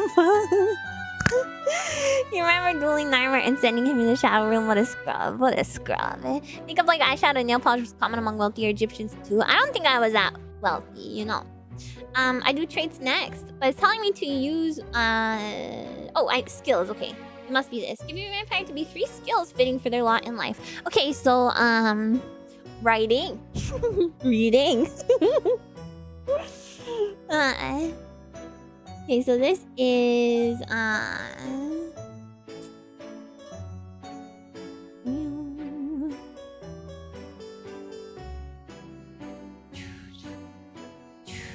I skip something? Where did I talk about giving myself items? Oh, resources. Okay, it was in the resources part. Oops. Okay, so resources and skills. Scribing.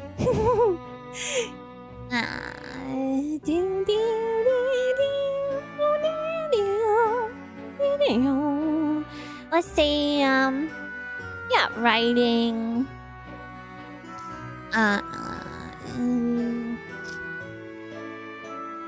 Was a farmer at one point. Being multilingual. Oh, could Buddy have taught him Greek? You know, maybe that. Multilingual. Arithmetic. Not flirting, definitely not. Farming, yeah, something related to farming is also what I'm thinking. The ancient Greek spelling of the god Thoth's name looked like a... That's awesome. That's so awesome. I think it's something related to farming. Maybe, like, tilling. You know, tilling. Or, well, they didn't invent irrigation. Wasn't that the Romans? You know, I was thinking irrigation. I could use tilling. Skills? Tilling. Master cheesemaker because of his goat herd. Oh, did they make cheese back then? Did they make goat cheese in ancient Egypt? What? Only priests knew the magic formula for making goat cheese. But... but that has nothing to do with the farm upbringing, but I do know a priest.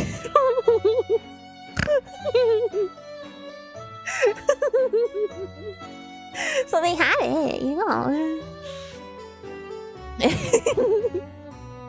Not from a farm. Oh, Egypt had irrigation. Okay, so irrigation, the skill I will never use.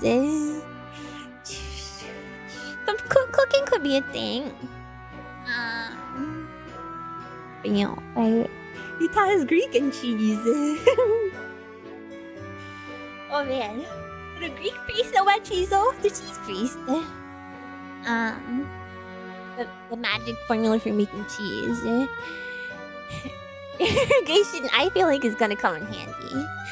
The secret magic cheese. You tricked him into teaching you the recipe and you scribed it down. He didn't know you did because he can't read anyway. Perfect. I feel like he can read, you know. If he's the one who taught me how to scribe in the first place.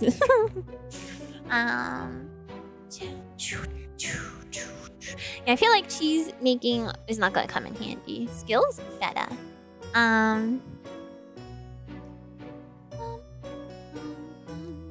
God, I'm having a hard time thinking of a third one. It doesn't necessarily need to come in handy, I suppose. Still spinning. It has to be related to farming, though. I've already decided this. Farming. You can find a way to make cheese important. Cheese. Cheese making. You convinced me. Yeah, let's just say agriculture specialized in cheese making. Like cheese making. For the example skills again, it doesn't give any. It just says 3 skills fitting for their lot in life. Scything the wheat. Alright. I am hungry. I'm hungry. I'm so hungry. And I love cheese. And special cat, never kitty. Alright, so X skills can do what they might do: swordplay, relaxing banter, operate heavy machinery. I do not blink this anime, and teach the Yeah. Good night, Sup Top. Master cutting the cheese. No. Angling for when you sell the farm produce is plausible and super useful. Yeah, that could be. Yeah. Okay, maybe we'll make it like you know, is there another word for haggling? No, I want to make cheese. I want to be able to make cheese. We're leaving it at these ones. Don't stop while hungry. Don't make your TTRPG character while hungry. Oh, don't shop while hungry. Yes. Bartering. Yeah. No, I gotta keep the cheese, you guys. Okay, so then create 3 more experiences, with 1 experience each being entered into a separate memory. Each of these experiences should combine 2 of the vampire's traits. If your vampire has a long ship, books it as a resource, and the character Gundar, a Viking drought, like a father to me, might write an experience. Okay, so here's what we can do. Cheese making implies bartering. yeah. The ancient cheesemonger vampire. Cheese haggler. Hey, it's fine. Okay, so let's have something related to Helena and that pair of turquoise earrings, you know.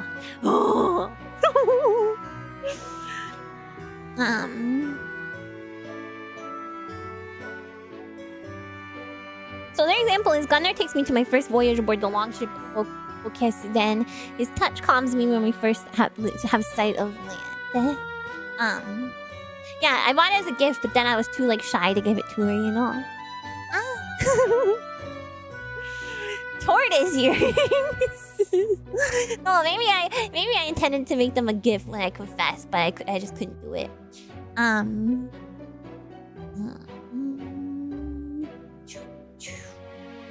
One day. It smells too much like cheese. One day. I don't know how to start this though.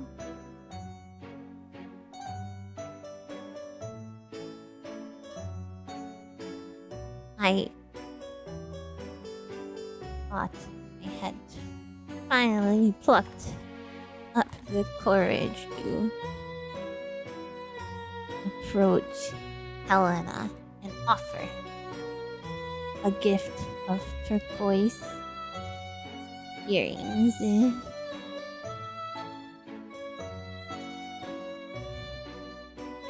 turn away out of fear before making myself known to her. Dot. 3 experiences. Oh my god, this is gonna be hard. I'm not good at writing, you guys. Although the whole point of this is to, you know, try and get a little bit better at writing. So, you may fascinate a woman by giving her a piece of cheese. You may definitely fascinate me if you give me a piece of cheese. She's gonna possess your ancestor in voodoo ritual later for sure using those. No, I never give them to her. You know, that's why I have them on me. You know. Shy vampire, shy. Okay. So now I need. One experience each being centered into a separate memory. Okay. Okay, so these are gonna create okay. Experience like how do the experiences go into memories? They have to be related, right? I need to read about this again. Experiences. I need an example of memories. I can no longer easily tell human parts my feeling taboos fall away with the years. All blood is wetness from my dried husk. Oh, thanks for the cheese, guys. Just says they're made up of experiences, so of course they should be related experiences. Okay. So, I'm going too far. Slot your memory into experience and make a recollection. Right, that's the idea.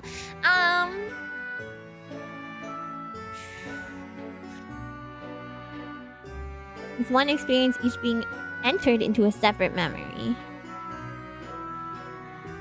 So wait, I need to create 3 experiences and 3 memories.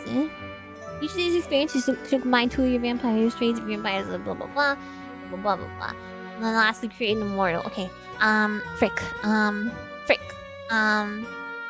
Okay.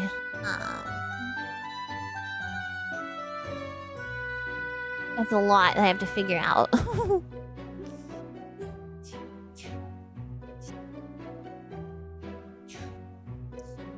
Okay. I'm gonna put this, no, I'm gonna keep this here.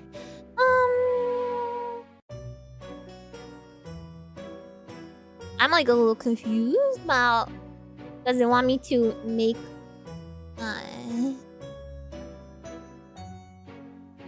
each being entered into a separate memory. Does it want me to make the remaining experiences now? Like, am I writing 6 experiences? Or am I writing 9 experiences in total? Or just 3, and then the memories are, like, not complete? It has to be 9 in total, right? But it just says create 3 more experiences. Each being entered into a separate memory. What can I? Then you can put other experiences in later. Okay. So, okay. That makes things a lot easier. So, let's combine the... yeah,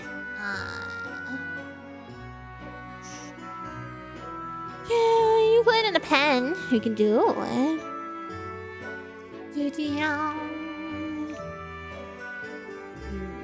Euclid. Am I saying that right? Euclid. Okay, so let's say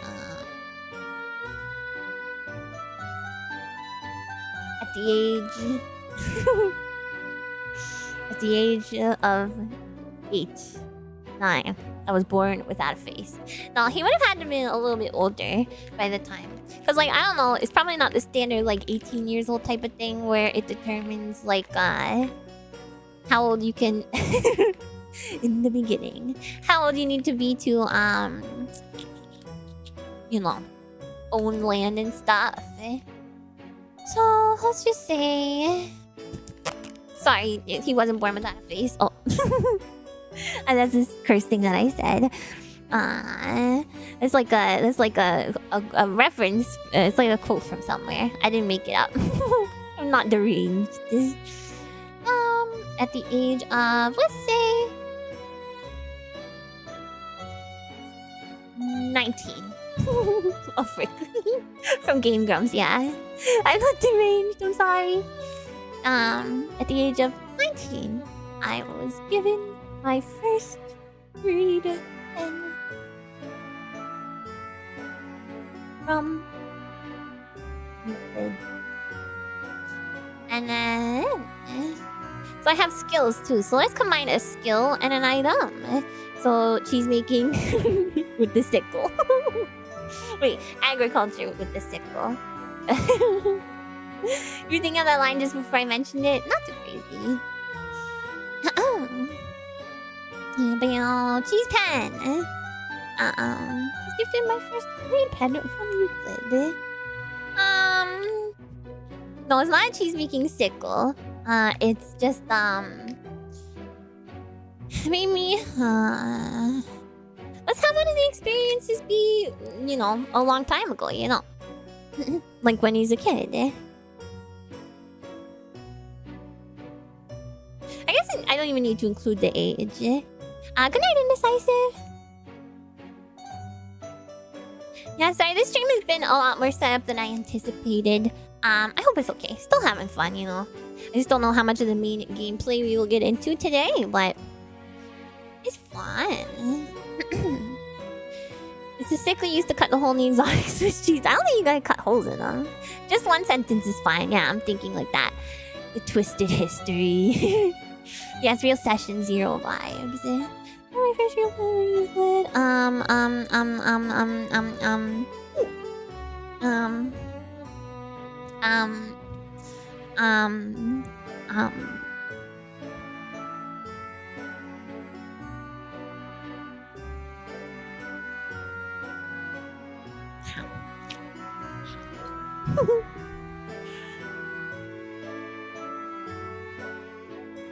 my father taught me how to use a sigh on the first wheat harvest of the year. This is normal stuff, eh? You look stunning in black. Oh, thank you. Hello, Richard. I'm not the vampire. I mean, I'm kind of dressed like a vampire, but it's a character that I'm creating, you know. The beef. Okay.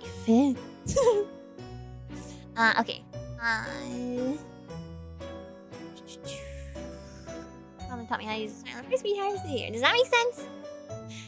How much is really going on back then on the wheat farms? Not much, right? So let's just say it was that. Okay. Alright, so that's fine. Lastly, create what I just knocked, it's a mug with that had tea in it, but now just has a spoon. And I knocked the spoon. Is your initial one anyway? You can make more later? Yeah. Okay. Lastly, create an immortal. This is the creature that gifted or cursed your vampire with unlife. Create a mark and an experience that explain how your vampire became a creature of the night. One such immortal is Baron Hohmuller, an Austrian noble and a vampire. He stole the deed to my land. The corresponding experience might be I duel the eerie Baron Hohmuller across the roof of the abbey. He nearly cuts my head from my shoulders, but I do not die, which leads to the mark. My neck is permanently broken. I wear tight scarves and walk slowly to maintain my dignity. Ooh, this is gonna be fun! How long has the cup been there? I don't know. The thing is, it's kind of like in an out-of-the-way spot, so I kind of forget it's there. It's like in this like cup holder that's attached to one of my desks. It's a pyramid, yeah. Vampire swamp hag. How was a swamp in Egypt? Okay, let's see here.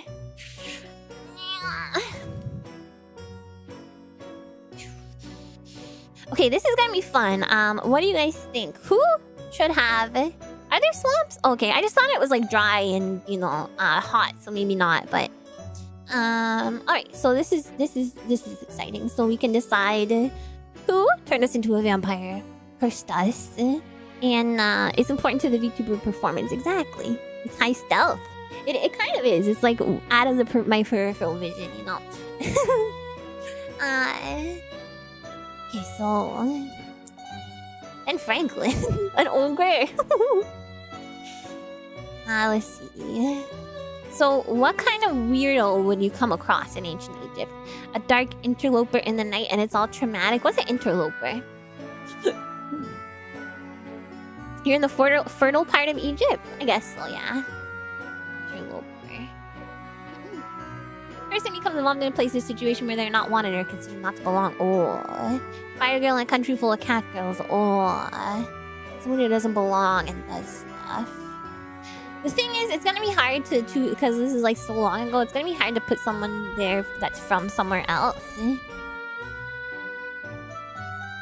What if lost to history, ancient Egyptian vampire god, but really just some noble vampire guy?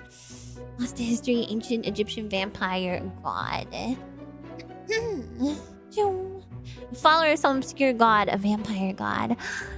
That could be cool. That could be interesting. I'm just not sure how it would... Let me think. Yeah, Egyptian vampire. It's gonna be cool.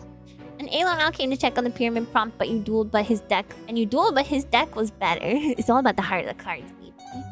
A crocodile shaman? Let's see here.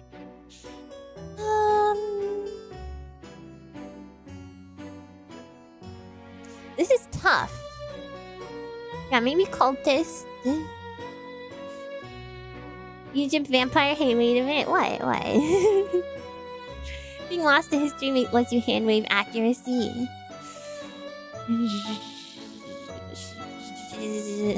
Oh, like it's not an actual vampire god. A cultist of Set? Yeah, that could be interesting. Cultist of Anubis, cultist of Set. Set is who?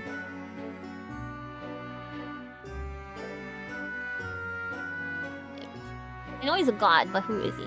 God of desert storms, disorder, violence, and foreigners in the ancient Egyptian religion. Ah, interesting.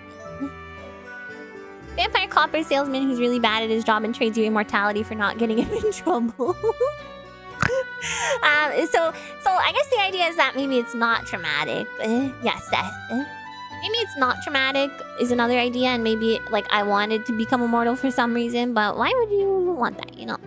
Maybe one of the pharaoh's priests cursed you. Oh, it's gotta be violent. Hippopotamus worshippers. Oh my god. Mudang, that's the name. He's a god of disasters and bad things. Okay, so let's see. Set. Cultist. Maybe he traveled to someplace to do some scribing about some weirdos. They turned out to be vampires. Yeah, maybe he was like Lord, you know.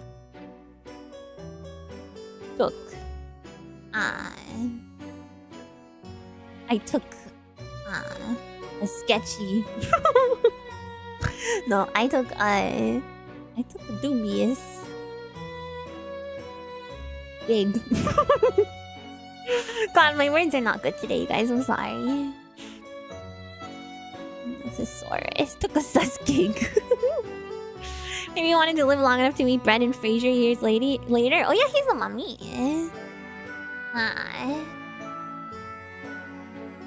Engagement. I took on a dubious engagement involving scribe duties. Of course. And was ambushed by a group of Set cultists. I'm not sure who it was. Okay, what epic freaking mark can we give our vampire? Wax. Make him sound scared. I mean, he would have been scared, you know, but this is just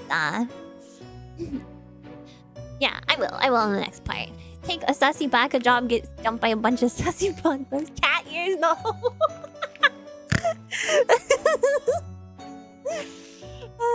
An eye patch. The mark of the cheese wheel. You guys are being so silly.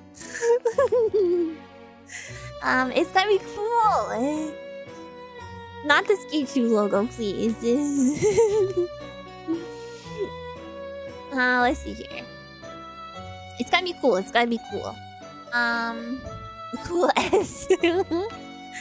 Slapped by a crocodile. Crocodile head. There's a crocodile. What are the example marks? There was one that is like wings that you had cut off, a permanent bleeding neck, a broken neck. Some of them are more normal, you know, just like go back and look.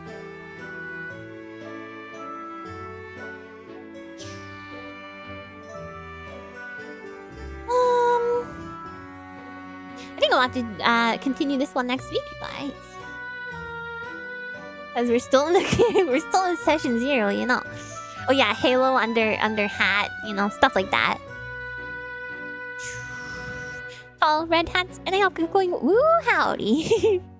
Silent Scorpion, he has to wear a cape to cover it on his back. It'd be cool if it could be something like, you know, he has to wear a cloak for reasons. But what did they do to him? What did the cultists do to him? I mean, I guess cult people would try and do like a weird ritual, you know, sacrifice. Maybe they're like vampires, but they don't like it, so they're trying to like, you know, they're trying to like pass their curse off to somebody else. So what would they do to do that? You know? He's missing his nose and covers it by wearing a beeswax nose that melts in the heat sometimes. Oh, that's not very cool though. I mean, it's kind of cool in like a horror kind of way, but I need something like toony, you know?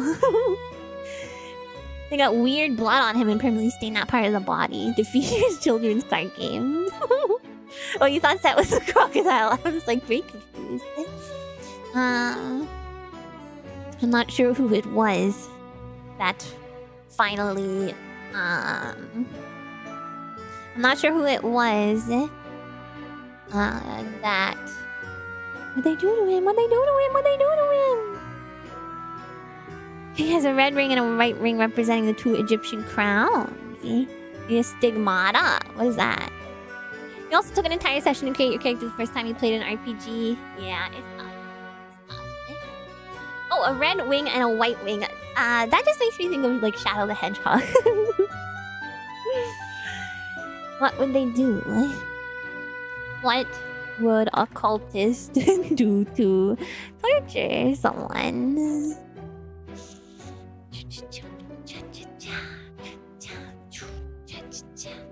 In ancient Egypt. My search history. Types of torture. Boiling liquid, usually water, oil. Hey! An upright jerker? What? In ancient Egypt. Crushed by an elephant?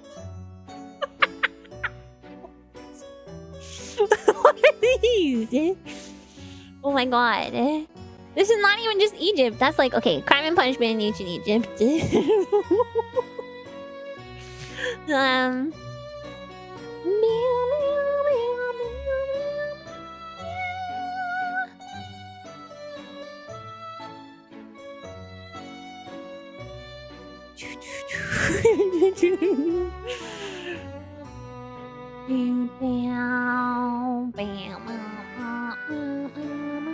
This doesn't talk about any punishment. Crucifixion is pretty common across history, is it? Stigmata. Furnished with the mark of Set. Oh. Fed a poison apple. It has to be something that they would believe, you know, passes their curse onto me somehow.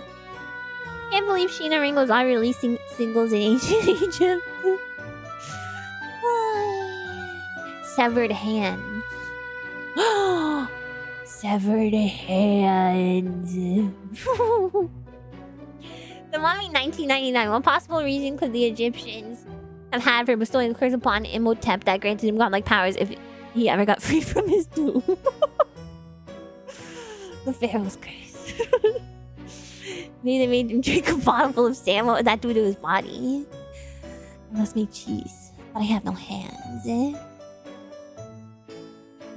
It needs to be something. Okay, let's create like a mark and then figure out how we got it, right?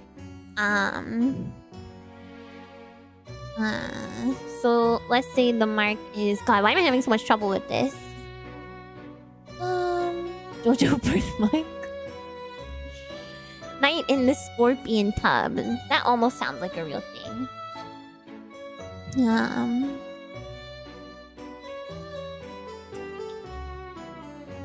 Okay, let me Google stigmata.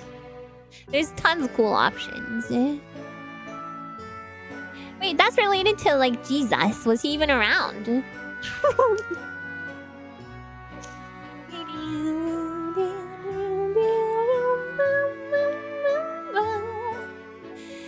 A super cute spider web on your leg. It's not only a Jesus thing, but it says stigmata specifically related to Jesus.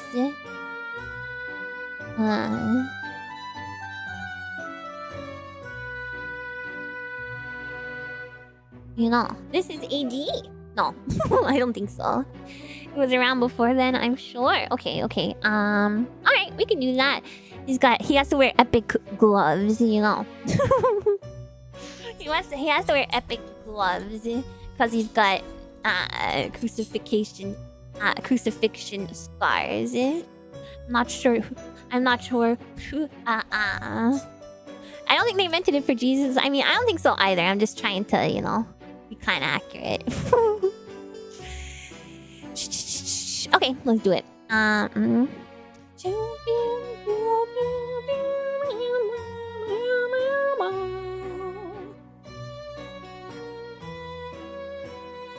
So what do they do in crucifixion? They like put a nail through the hands. I'm gonna try and describe this.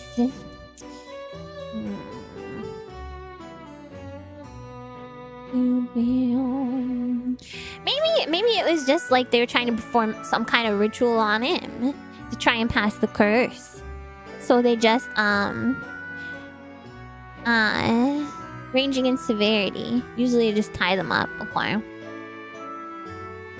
Tying someone up and let them get sunburned. One on each hand for both feet, and sometimes they also flip the cross for extra punishment. I don't think there's a cross involved because, you know, it's not related like that, but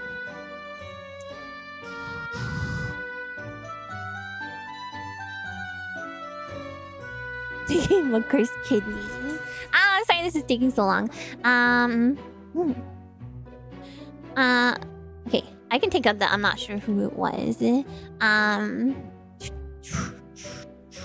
And the cursed kidney gave him a birthmark on the spot where his kidney used to be. A group of set cultists in an attempt to pass their curse onto me. They tied my... The iron used in the nails was forged from the iron of an evil local god's icon. Wait, are you talking about the real crucifixion, or are you saying that's what I could use? I can use nails, right? I'm concerned too much with historical accuracy here. Yeah, that's a great idea.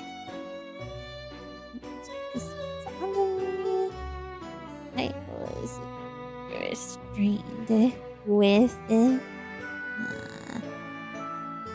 iron nails forged from the iron of an evil local god. Could I say an evil local god's icon? What do you mean by icon? I feel so dumb, I'm sorry. Don't worry about history too much, you're just a vampire, yeah. You could have forgot to, you know. All of our history can be an inaccurate one. You're actually there, so whatever you can see must be the more accurate version. True.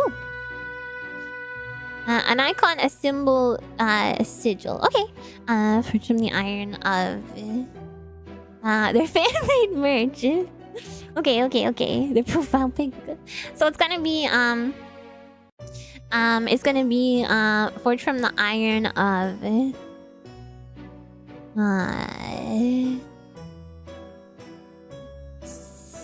set of... I'll just say... God, how am I gonna phrase this? Forged from the iron of... set...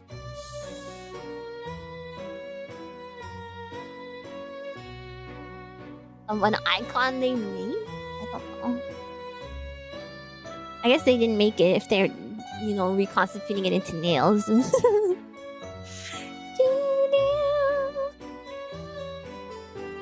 Forged from the iron of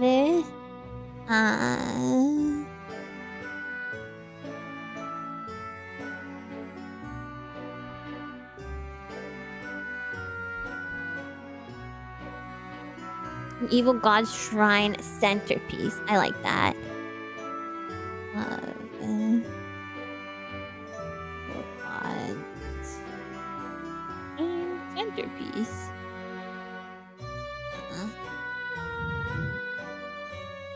I now must cover the holes in my hands and what is it? Feet? Ankles? Like in Diablo 2, you're collecting soul stones from the big baddies. Yeah. The Iron Obelisk of Osiris. Feet. I'll just say that. That's enough. I spent too much time on this.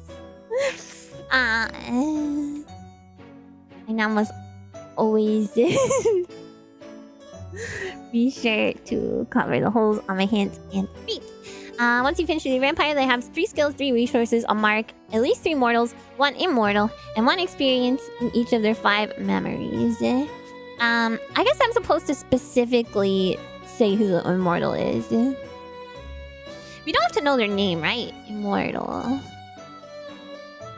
Set cultist. Guys, don't just come in here. Don't just come in here after not saying anything in a while just because I said the word feet in a sentence where it was contextually appropriate. A name could be cool. It could be.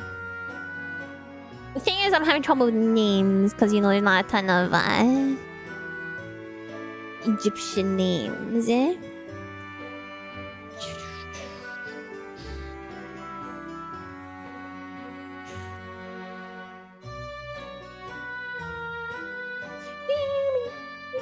Does Greek work if they're a set cultist, you know? Were they that, like, immersed in, you know, Egyptian stuff? Okay, let's do Greek. Heck it.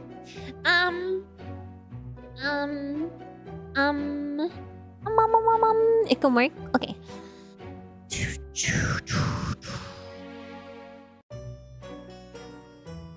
Then let's just take out, we can take out, it doesn't have to be set cultists, it can just be cultists, you know?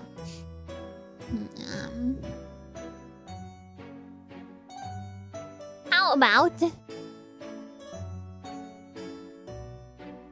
Lycus? Melissa is here. Lycus. Vampire. Cultist.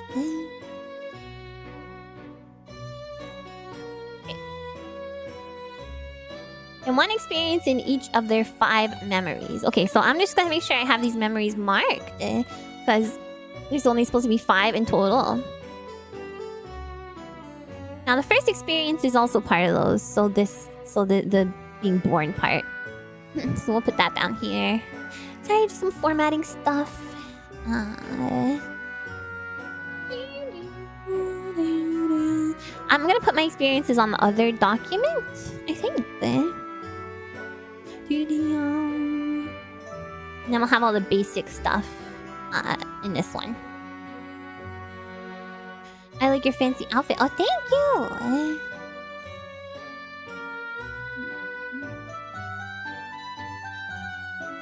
Let's just say memory 1. Memory. A lot of papers to shuffle. Real papers that I'm using, you guys. Memory 3. Wait a second. Okay, I only have four memories. Because I guess okay, this is an experience as well, turning into a vampire. Okay, memory 4. I didn't murder a tree, what do you mean? You got your weapon out? Oh, sorry. Memory 5. That's about becoming a vampire.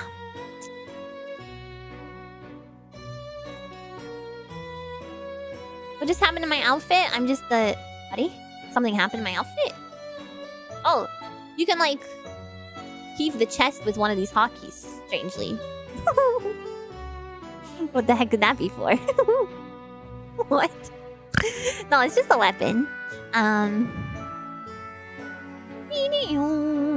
Memory 5. Memory, no. shoot. Okay.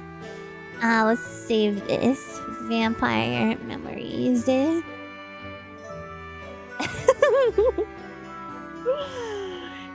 No, you didn't. I accidentally wrote that. Yes, it's fine though. It's fine. And then this one is vampire traits. Okay. Yes, give me the shovels. What system does this run on? It's its own thing. It's like a journaling type of thing. It's not so much like a, you know, there's dice involved and stuff, but it's not so much on a system. Okay, so it's not like D&D or anything, you know. Also, hello, Nishadify. All right.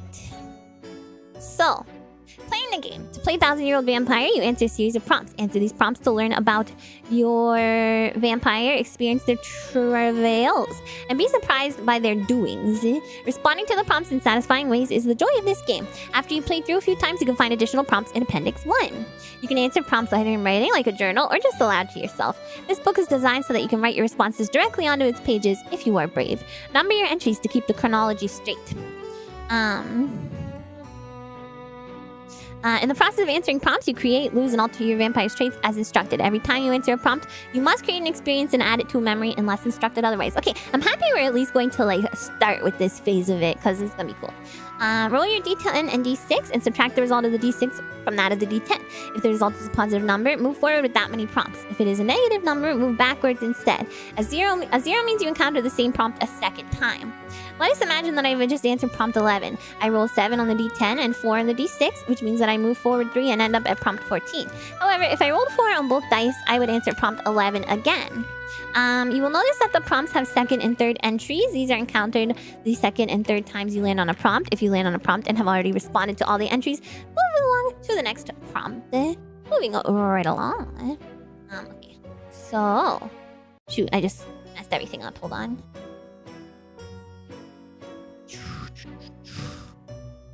You'll notice the prompts have say, okay, I read that. So first we need to wait 1,000 years to the title's accurate. I don't know, maybe that's going to be a thing, you know, in the prompts. If you're instructed to check a skill but have no unchecked skills available, lose a resource instead. Likewise, if you cannot lose a resource when instructed to do so, check a skill. When either of these substitutions occur, it indicates that things have gone very badly for your vampire. Narrate the worst possible outcome. Only skills and resources may be substituted for each other. You may not choose to lose the characters, memories, or marks in place of a skill or resource.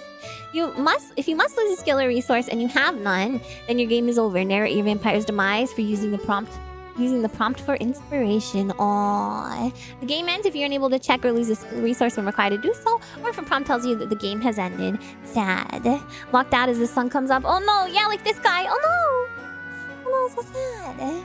Two styles of play. There are two ways to play 1000-Year-Old Vampire: as a quick game or a journaling game. In quick game, answer the prompts entirely in the memory area of your character record. This method is fast and satisfying and gives you greater flexibility interpreting your vampire story. You might go with that one, I guess. In the journaling game, you keep a diary. Answer the prompts in writing. I am going to answer them in writing, though. Yeah, that's true. It would be really hard to be a vampire in Egypt. Answer the prompts in writing, dedicating a short paragraph or so to each question. You will end up with a document that you can look back on later. In addition to a journal entry, you must still add an experience for each prompt. I am going to write them down just because, you know, I want to have them, but you can do the quick game.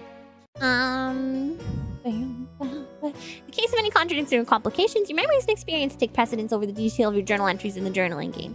As you play, you'll come to understand aspects of the story that may not have been clear earlier on. You can modify or ignore earlier journal entries if needed, but you can never modify memories unless instructed to do so by a prompt. You're snooping around the creator's itch page, and there's a game that is 1,200-page hardback book consisting of 23 pages of rules and 1,177 pages of national manuals for prompts. Oh my god. Yeah, this guy's pretty hardcore. Answer prompts in a way that feels natural. Never force things. If relationships between existing traits or past events relate to a prompt, work them in. You don't need to answer every question in the prompt. Prompts will often combine to tell stories. If a helpful character was introduced in one prompt and the following prompt has the vampire acquire a new resource, find the relationship between them. Any amount of time can pass between prompts, so several prompts might join together to make a story arc that lasts days or decades. See control to the game. Prompts are sparks for creativity and connection. Feel free to gently reinterpret answers to earlier prompts to better make sense of the current situations, but you should not try to tie everything together. It's not necessary. Your vampire will live for 1,000 years, and many small, unresolved events will occur during their existence. Sometimes a character will appear and then leave the game without accomplishing anything of note, or a resource will go unused, both of which are fine. It's just how life, or unlife, is. I need my D10. Which one is this?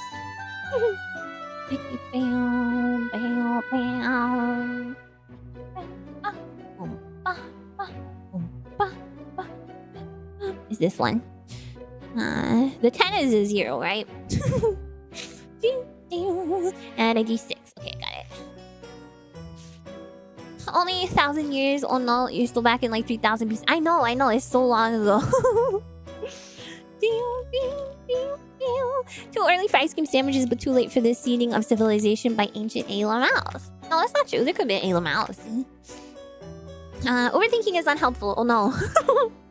Oh no. Not every prompt needs to be important. You do not need to explain every decision you make while answering a prompt. You can let some of it wait until later. Let the game bring back what matters. Be uncomfortable. Your protagonist is a vampire. Even if you try and keep them decent and humane, terrible and delicious things are going to happen. You should have moments of discomfort, as prompts combine with constrained resources to result in your vampire murdering loved ones and performing strange deeds. This is the strength of the game, so let darkness fall where it may. No ice? I love ice. If only you read that part first. Yeah, shoot. Prompts are opportunities to learn about history with the real world. I mean, I read through it like before the stream, but it didn't really click to me that, yeah, it was only going to be the span of 1,000 years. Delicious things. Sometimes you gotta eat the homies, it's true. You can make Ice Back Glen in Egypt. Oh, it's too hot, is it not?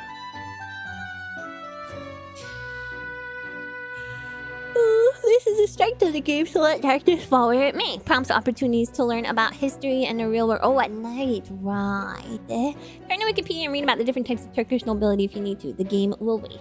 The passage of time. This game is about the grind of centuries. Your vampire will lose their very memories to the passage of years and must pursue continuous reinvention to keep up with the evolution of society around them. Time is very loose, so imagine it's progressing as you like. Think about historical events and work them in when it feels right. World wars and political upheavals are hugely important events, even for vampires.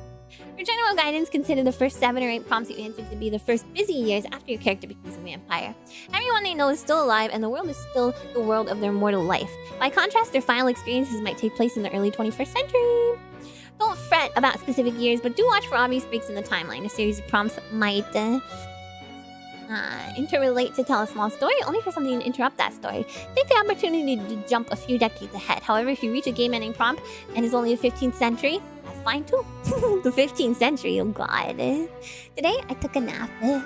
Just find a cool cave, like, to live in. Maybe at night, the highest point of South Egypt, but still unlikely. It didn't need to hit freezing to work. What technique did they use? Those are pretty cool. Okay, so to review, start counting at prompt 1 on the next page. Subtract D6 from D10 and move that many prompts. Positive number moves you forward, negative moves you backwards. Do not move backwards past prompt 1, just encounter 1 again. 0 keeps you on the same prompt. When you land on a prompt to resolve the first entry, at the top of the page. If you land on a prompt again, you resolve the next entry for that prompt. If you land on a prompt 3 times and encountered all 3 entries, skip to the next prompt. Okay. This game can be a good excuse for ancient Egypt documentary watch-along. Could be. Basically, digging a hole to put water and let the heat seep out and then insulate during the day. Whoa! Whoa! Ice cream sandwiches! Okay, in your blood... Oh no. Already? In your blood hunger, you destroy someone close to you. Kill a mortal character. Create a mortal if none are available. Take the skill. Bloodthirsty. Oh no. Who do we kill? What mortal character do we kill, eh? No, the first one, you just go on the first one. And then from there on, you roll. Yeah, it says start counting at prompt... Oh no, it doesn't. So, wait. Do I start on... It just says start counting on prompt 1. So yeah, maybe you're right. Maybe I'm supposed to roll... roll, and then you start at 1. It says start counting at prompt 1, and then subtract a d6 from a d10 and move that many prompts. So I don't think I do prompt 1, but then you would never do... Well, you would do prompt 1 if you got subtraction. Look at the rules summary. Yeah, I am.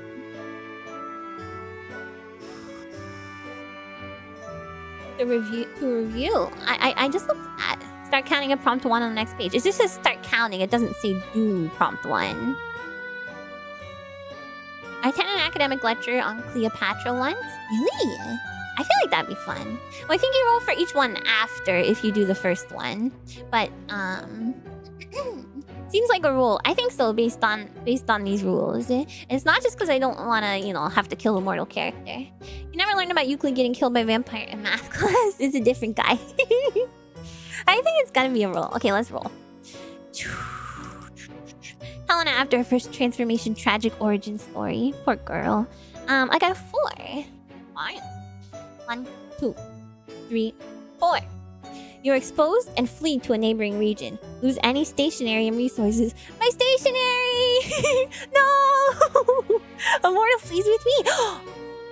Helena! What new name do you adopt under these strangers? I have to change my name! No, all of my resources! My read pen! Check a skill. Okay, so let's see. What skill do I use to,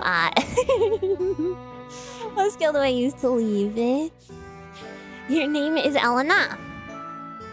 Your name is Elena. Oh, that's why I changed my name to Elena and Helena. Any stationary resources? I'm guessing. Oh my god, I literally thought about stationery like a pen and paper.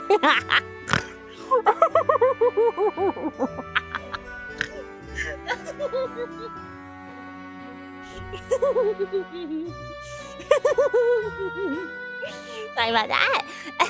No, I wasn't goofing. I was like, not my stationery. I was like, that's awfully specific, but I don't think it doesn't know I was right, but okay. Check a skill. Okay, so I have to check this skill. Let's do. I mean, if I'm going to a different region, maybe multilingual. I mean, what other? So I can bring all my stuff with me. I think, but including my flint-bladed sickle and my cat, Nef Kitty.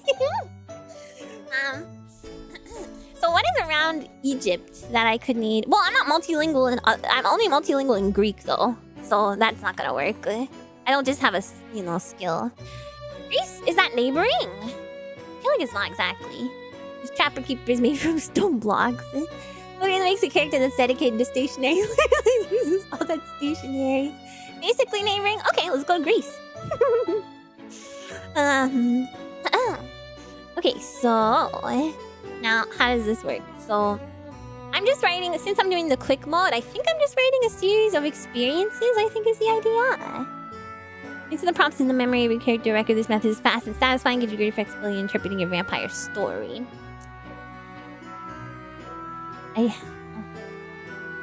First.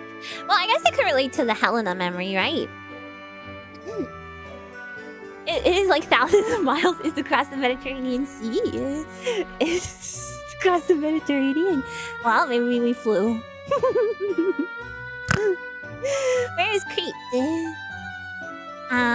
We could flee to Crete? Where is that? No, I can't turn into a bat. That's not one of my skills. Crete. Let me Google this. I mean, that's still... Oh. Yeah, okay, that's kind of close. That isn't too far. They were both making that journey. Okay, let's go to Crete.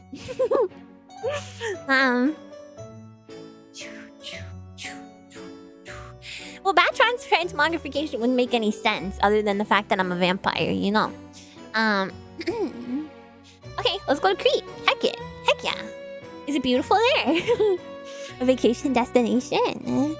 Okay, so I'm going to check off my multilingual. I'll just do this to check it. Crete. It's known for its cheese. No freaking way. Greece is very beautiful. Ooh, I wanna go.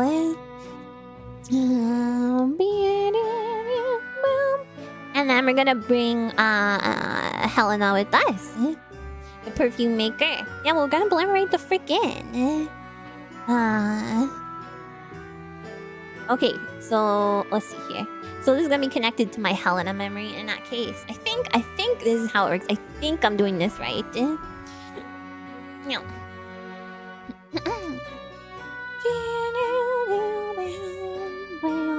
I guess the memories don't have to be in chronological order either.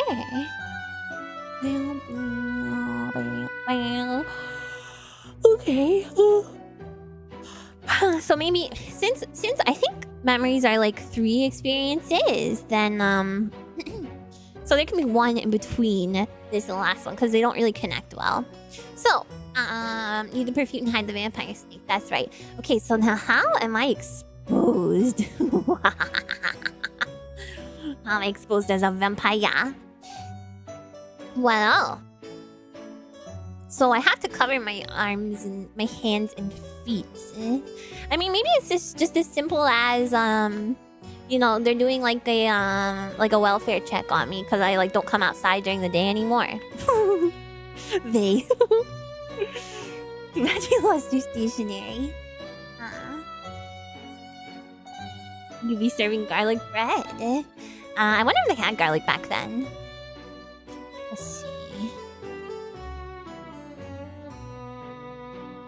Oh, I got an idea. Okay, so the townspeople demand an explanation for the suspension of my scribe services. And somehow they try to I'm trying to be serious, but it's not. It feels it's a little bit silly, but I'm bad at this. Suspension of my scribe services. Townspeople demand when they come to see me at my home. It's fine to be a little silly. Yeah, it is. She didn't like a local favorite cheese brand and got accused of being a vampire. Well, okay, so my idea is that you know, I don't even have to say all that. These are just small experiences, right? I don't have to do a ton of like midlife crisis. Gotta look for treasure. The treasure? Jeez. Are all vampires weak to sunlight in this game? I mean, it doesn't say that, but I'm going with the specific vampire lore that I know about. So I don't have to go into that much detail. My suspension of scribe services. I take Helena hostage. Oh my god. I take Helena hostage. And manage to and use the leverage to escape to Crete. Right. And to take on the name. She like eventually, you know, she like eventually warms up to me, I guess. Really got bumping courage there. Well, he needs to escape somehow. Decafra. Wait, is that real? Didn't take on the name. That's so sad, but I mean, it did say in the book that you're not gonna, you know, it's not gonna be guaranteed that you're gonna be like an epic, cool dude, you know. So let's take on a Greek name. How about? I really like Kafra. That sucks. But how about maybe I can find something kind of similar, like A B C D E F G H I J K. Cleopatra. This is a horror game, yeah. Welcome. Something that begins with a K still. How about Callisto? What? Click on the name Callisto. So now I'm gonna cross out. I'm just gonna change it so I know my I know my freaking I'm just keeping track of stuff. I'm not gonna change it, but I'm just gonna say I am Callisto, formerly Kafra, like that. I think that's fine, right? Okay, so that's one. Okay, let us roll. I hope I'm doing this right. Yandere Egyptian Spyro kidnaps you and takes you to Crete for a getaway. Azamar RP sure is something. You want to try some cheese? Okay. Okay. This time it's 3. So for wait, am I subtracting the right thing from the right thing? I'm supposed to subtract the D6 from the D10. So actually, in this case, it's, let me double check.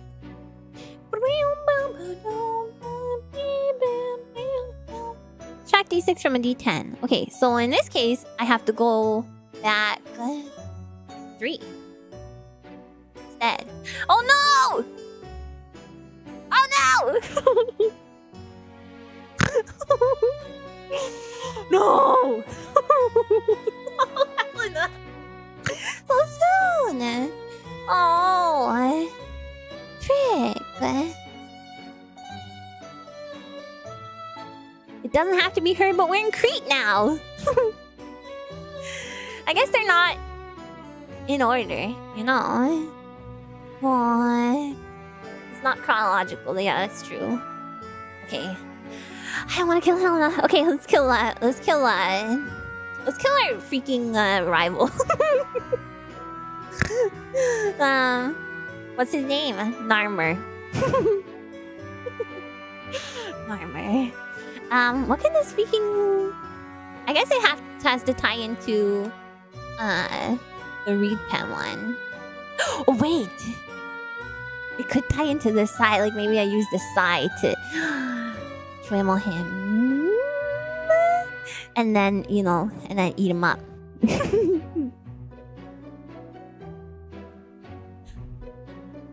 Go back up to the new tan and a need for vengeance. He came along too. No, it's not chronological, so it's fine. No, he doesn't come to save Helena. This is, back in time,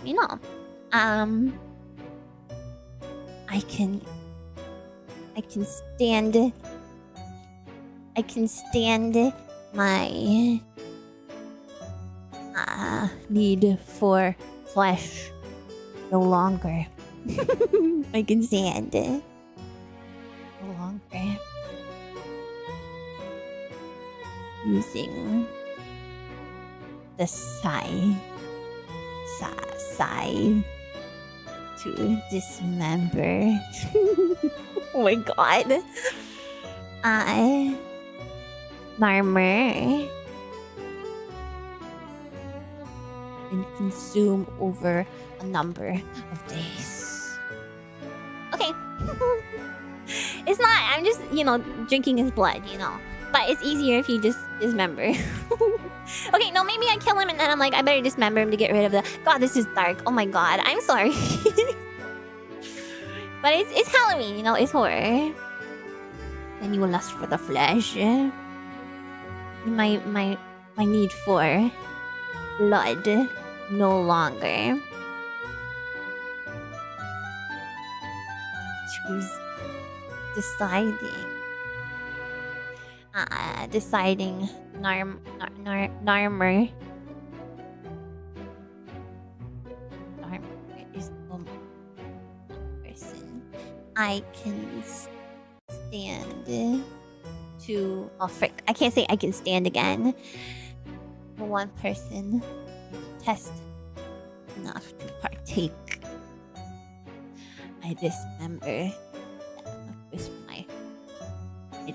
him with my father's sigh. And dispose. Oh! It's so violent! Alright, thanks, Dad! Oh my god, the blood of Dracula flows through your veins after all. I don't wanna hurt people. I don't wanna hurt you guys. I just wanna drink your blood, That's all. Alright. Time to roll. So what happens if I shoot?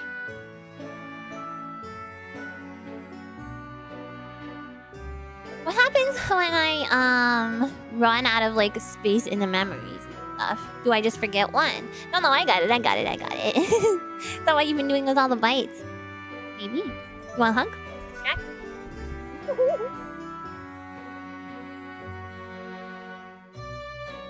You have the diary? Right. I can put stuff into a diary. Okay, so this is 7 minus 3.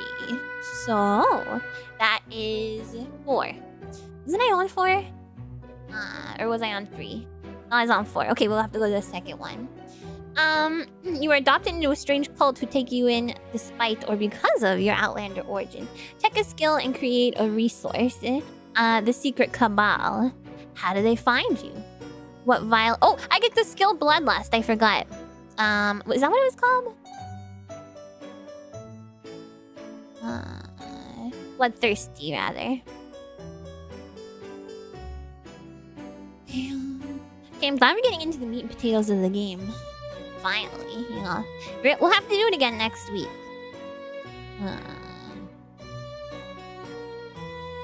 Bloodthirsty. What does that do? It just means I'm bloodthirsty. It's not really a skill so much as it is like... It's like a trait. It's like me, the secret kebab. Why are you dizzy after the hug? I don't know. What if they make you crucify someone else and give them your scars? Oh. What if they're a cult that worships... me? Because I'm vampire weirdo. Ancient Greece had tons of mystery cults, so this is cool if you want to continue that time. Yeah.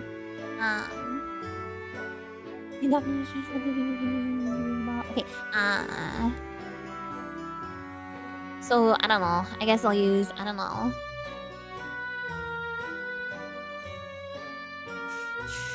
Check a skill. What skill do I use?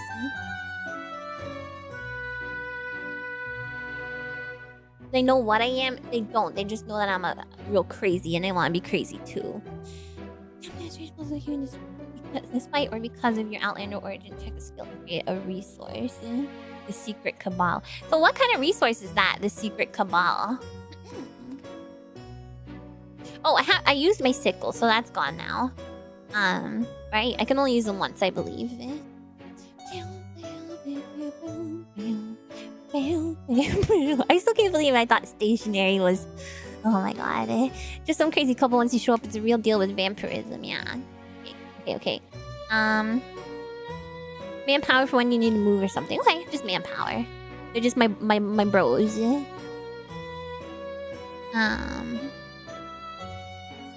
Well, I was not joking, sadly. Dead. Okay.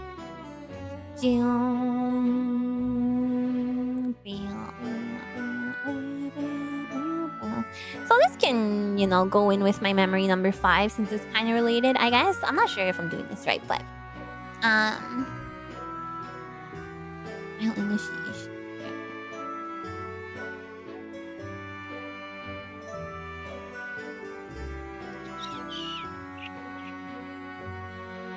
I have begun to draw the attention of the local weirdos. Sorry. Begun to draw the attention of a group of locals who seem to... I wouldn't say weirdos. who seem to worship my every movement. Local freakazoids. Okay. A group of weirdos. Local weirdos who seem to worship my every movement. A bunch of rats. And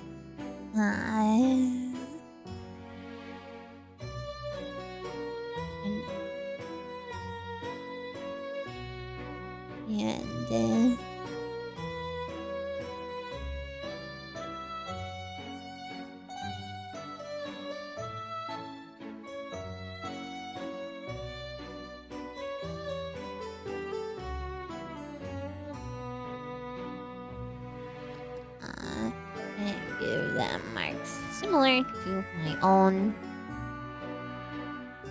They make me useful. I don't have to say that.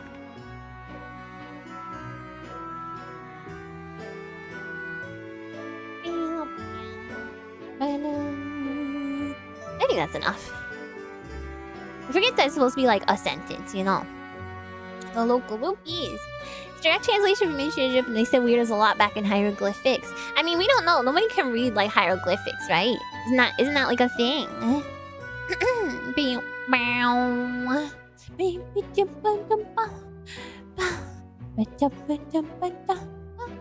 Okay. So I guess I roll again. I don't know if I'm doing this right. It's been deciphered like completely. I guess I can always reorganize things before next session if I feel like I'm doing things wrong, you know. You can get the general gist of what they say from documents written in both Egyptian and Greek. Okay. She's so old she doesn't know about the Rosetta Stone. It's about Egypt though. I thought that was like other languages, you know. Okay. So 6 minus 4. Reading hieroglyphics was like the first thing Egyptologists said about doing. For some reason I thought we still don't know like what all of them mean. Okay, so 2. A mortal character begins serving you. Who are they? Why are they drawn to you? Create a new mortal character. Ooh, okay. Yeah, there might be some, but yeah, they probably mostly deciphered it. What do you think the hieroglyphic image for weirdos is? Some dude's doing like a squiggly dance. Where do you think Rosetta is? I thought it was the name of a rock. I didn't think it was in a place. Well, I mean, I assumed it was in a place, but I just thought that's what they called the rock.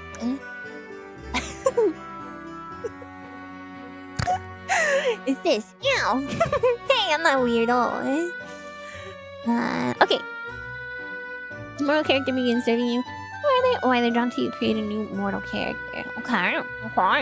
So it says it has to be a new character. So I was gonna say maybe, you know, Helena has succumbed to like the Stockholm syndrome, but no jars, you guys. The rock is called Dwayne. It's a French bastardization of Rashid. I don't know where that is either. What kind of character can we create? Who would like to serve me? No. I mean, I guess it could be one of the cultists.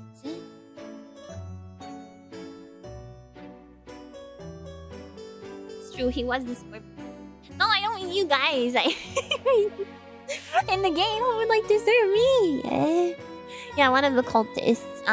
Let's say their name is Homer. Bajako, who heard you singing one day and was completely enthralled? Aw, that's so sweet. Oh, Homer, that's a real name. How would Scorpion King even work? So, what about Homerose? Homerose. A cultist. Who worships me? Okay. Easy. Now. I mean, if it's Scorpion King the character, not the actor, then it's not gonna... The jars are not gonna be, you know... they're not canon. That's just the Spanish version of Homer. It's Greek.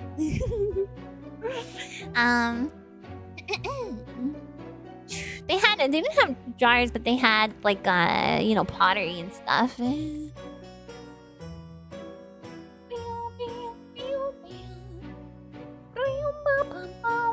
Sorry, someone said something and I'm googling it to make sure that's not an Ami Planet only thing. Okay, someone said Ponderosa. Is that a real thing? Is that not just the name of the restaurant? Ponderosa. Ponderosa, Ponderosa, doing it better, a great deal better. Is the Spanish word for powerful woman? Ooh. You like mariposa. Ponderosa, the restaurant? That's what I was thinking. Is Ponderosa? Oh, that's Poderosa. It's a restaurant. Yeah, it's like a steakhouse. I'm glad Amiya remembers the restaurant. You guys. It's from Always Sunny. Amiya forgot to eat before stream. I usually don't eat until after stream anyway. Yesterday was an exception because I was like, I'm gonna be streaming late. I'm gonna be hungry.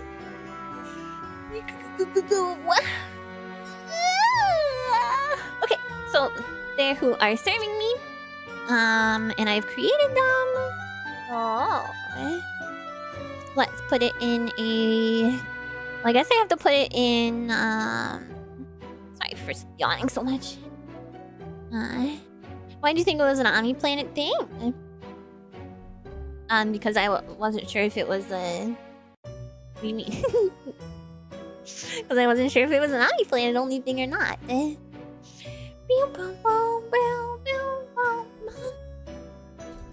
Or like even more local than that, you know?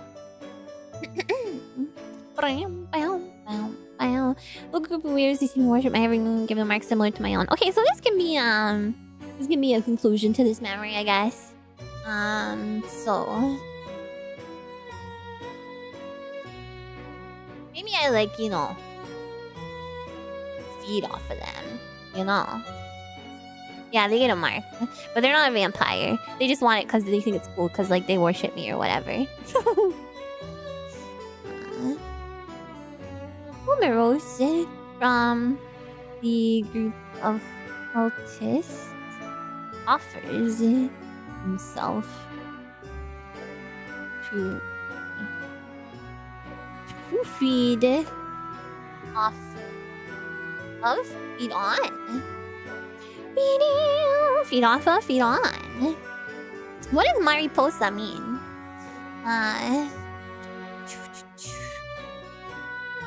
All you had here is bonanza. You don't think you actually had any ponderosa. Oh, butterfly. Oh, that's pretty. I like that. Oh, cute. You guys are my mariposa. Except butterflies kind of freak me out a little bit. So let's see. You guys are my little Aranhas. Feed from. Okay. Mariposa base in Fallout. Aw. No, you are my buckles. You're right. Feed from. Moths? No. You're my buckles. You're my little buckles. Aw. I love that. Okay. Roll.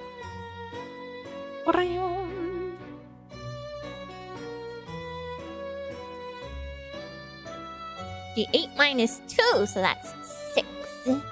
So we're gonna go all the way up to 12.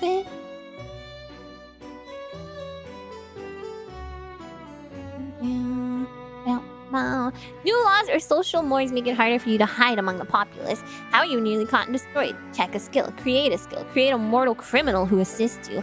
I have to create... Okay, I have to check a skill, create a skill, and create another character. Okay,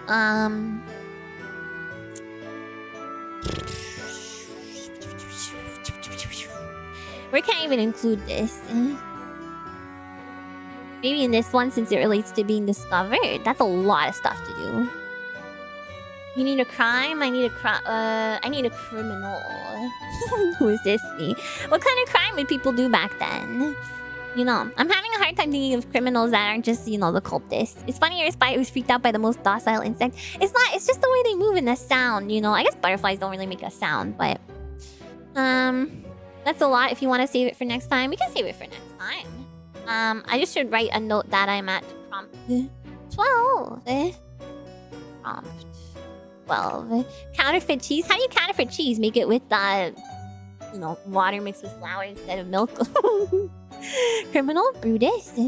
Forging coins. Ooh, that could be one. Okay, I'm just gonna write a couple of ideas that you guys have, and then we can do it next time. Forging coins. Beef.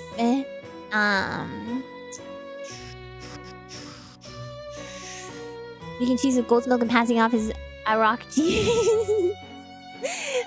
Read pen money laundering. Oh my god. Put the weapon down. Oh, I'm sorry. Criminal beef merchant who substitute other animal meats for beef. Let's just stick with forging coins and thief for now. Oh, tomb raiding. That's a good one. I do have skills for counterfeit cheesing, it's true.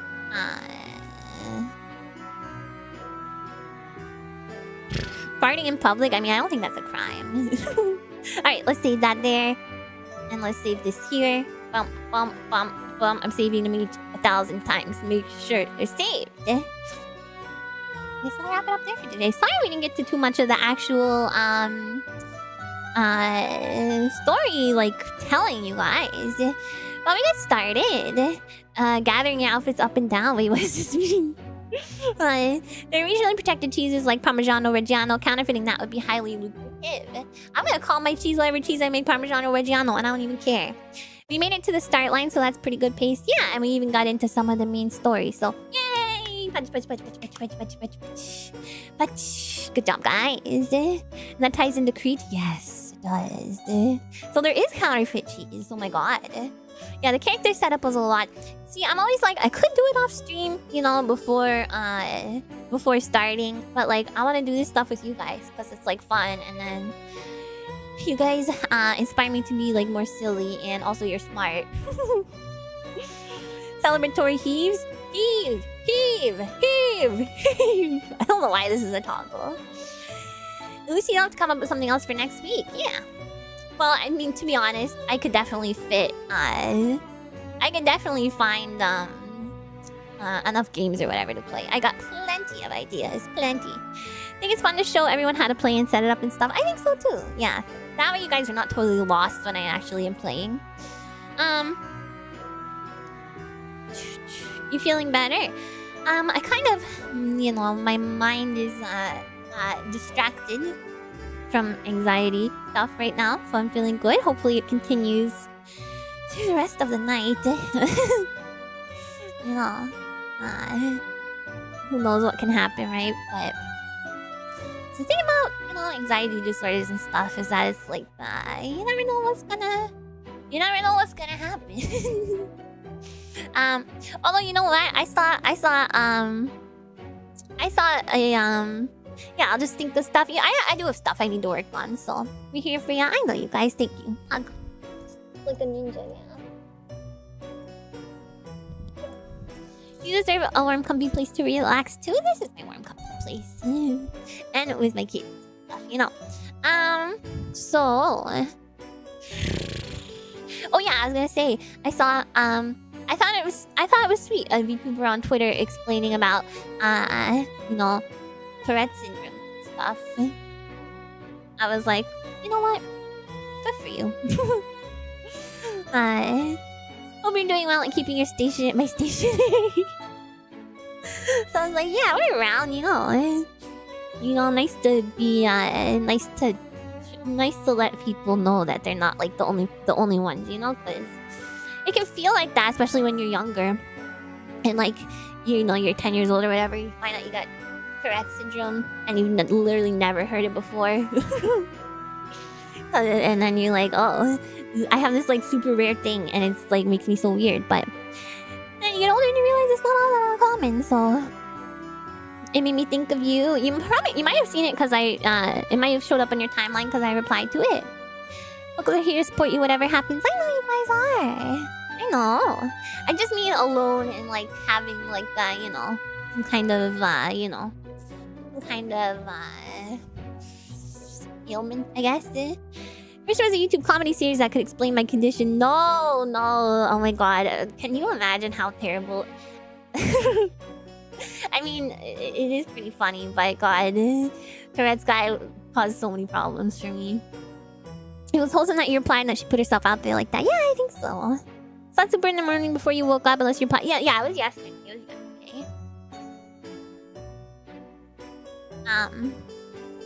That in the South Park episode.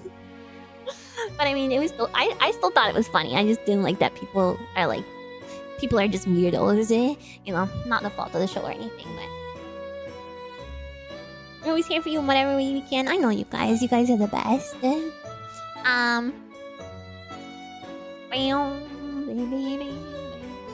local weirdos, right.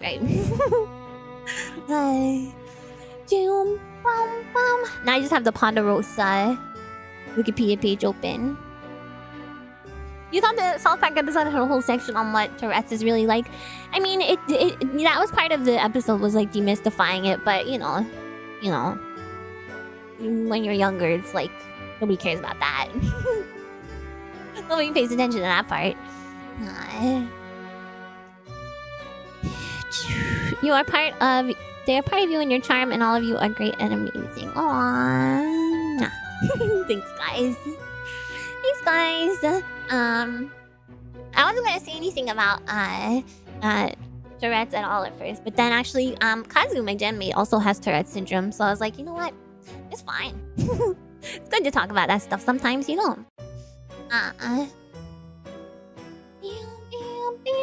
We love all of you. I know you guys. I love you guys. You didn't know? Yeah. Kazu, well, he mentioned it, you know, on stream and stuff, so it's not like revealing like a secret here, but yeah. So it's good to talk about that sort of thing. I think, you know, because you're like, oh, it's not so unusual after all.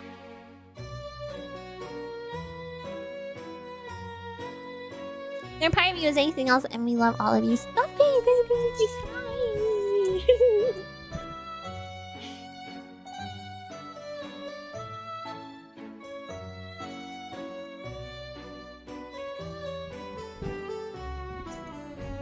You know it's an extra tight hug when you can hear the creak of the microphone arm.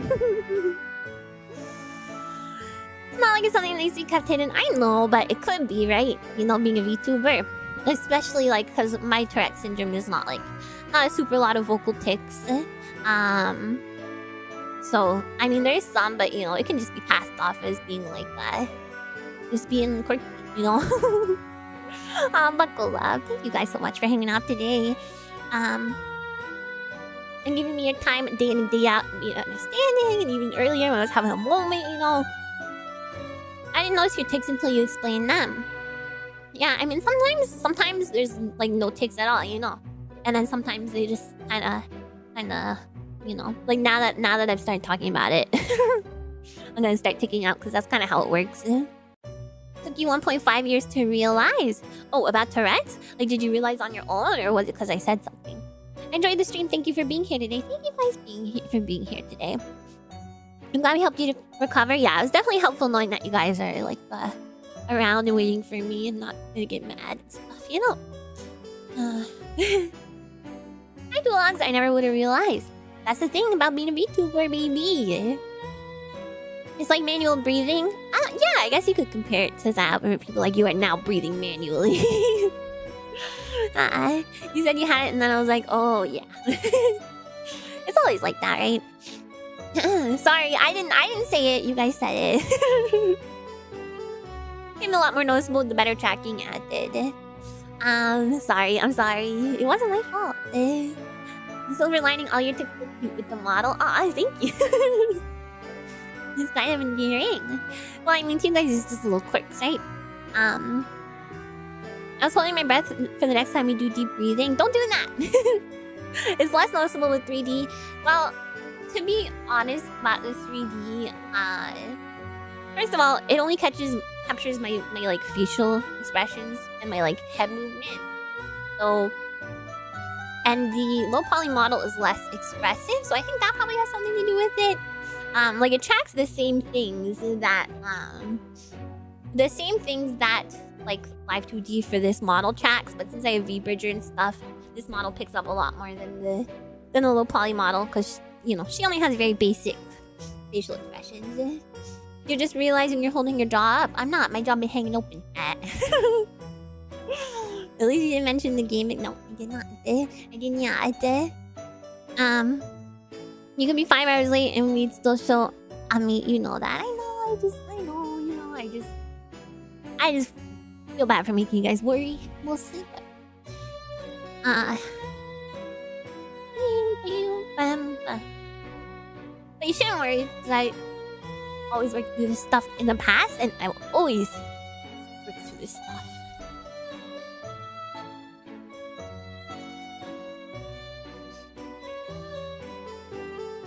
Yeah. There's just one thing I'm still unclear on. You said these things before stream. I thought that meant bath. Now I question everything. It could mean bath. In this case, it was just putting deodorant on.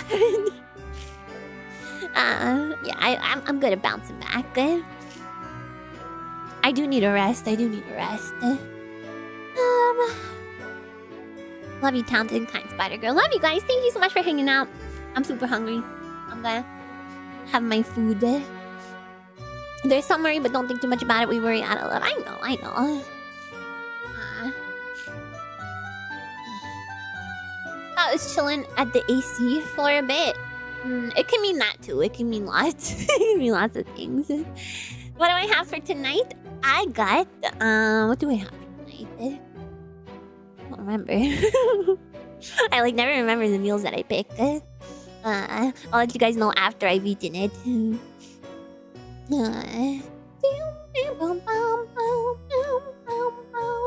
Thanks for the stream. Enjoy your dinner. I will. Thank you. Cooking stream 1. I done a cooking stream once before when I had use of my parents' kitchen. My little vacation. I hope to do another one in the future. It was fun. Buckles like every day. It was legendary. That's right. R24, thank you so much for the 2 months. Thanks for the stream. You're welcome. You're so welcome. Yeah, and I like ate a whole jar of Biscoff almost. This is epic. Alright, you guys. I'm gonna head out. Thank you so much for coming. Thank you to all my all the VOD watchers and VOD commenters and all the chatters and lurkers and all of the all of what do I say usually? Regulars and irregulars and everyone who stopped by for the first time. Thanks for giving me a chance. Thank you to all the VOD watchers and VOD commenters, chatters and lurkers, and thank you to all my Dreamweavers and Buckles and Spiderlings and everybody who donated and renewed their memberships today. Appreciate it a lot, and I will see you guys tomorrow. Same Spider time, same Spider channel. Otsukare-sama. Oyasumi. Bye bye.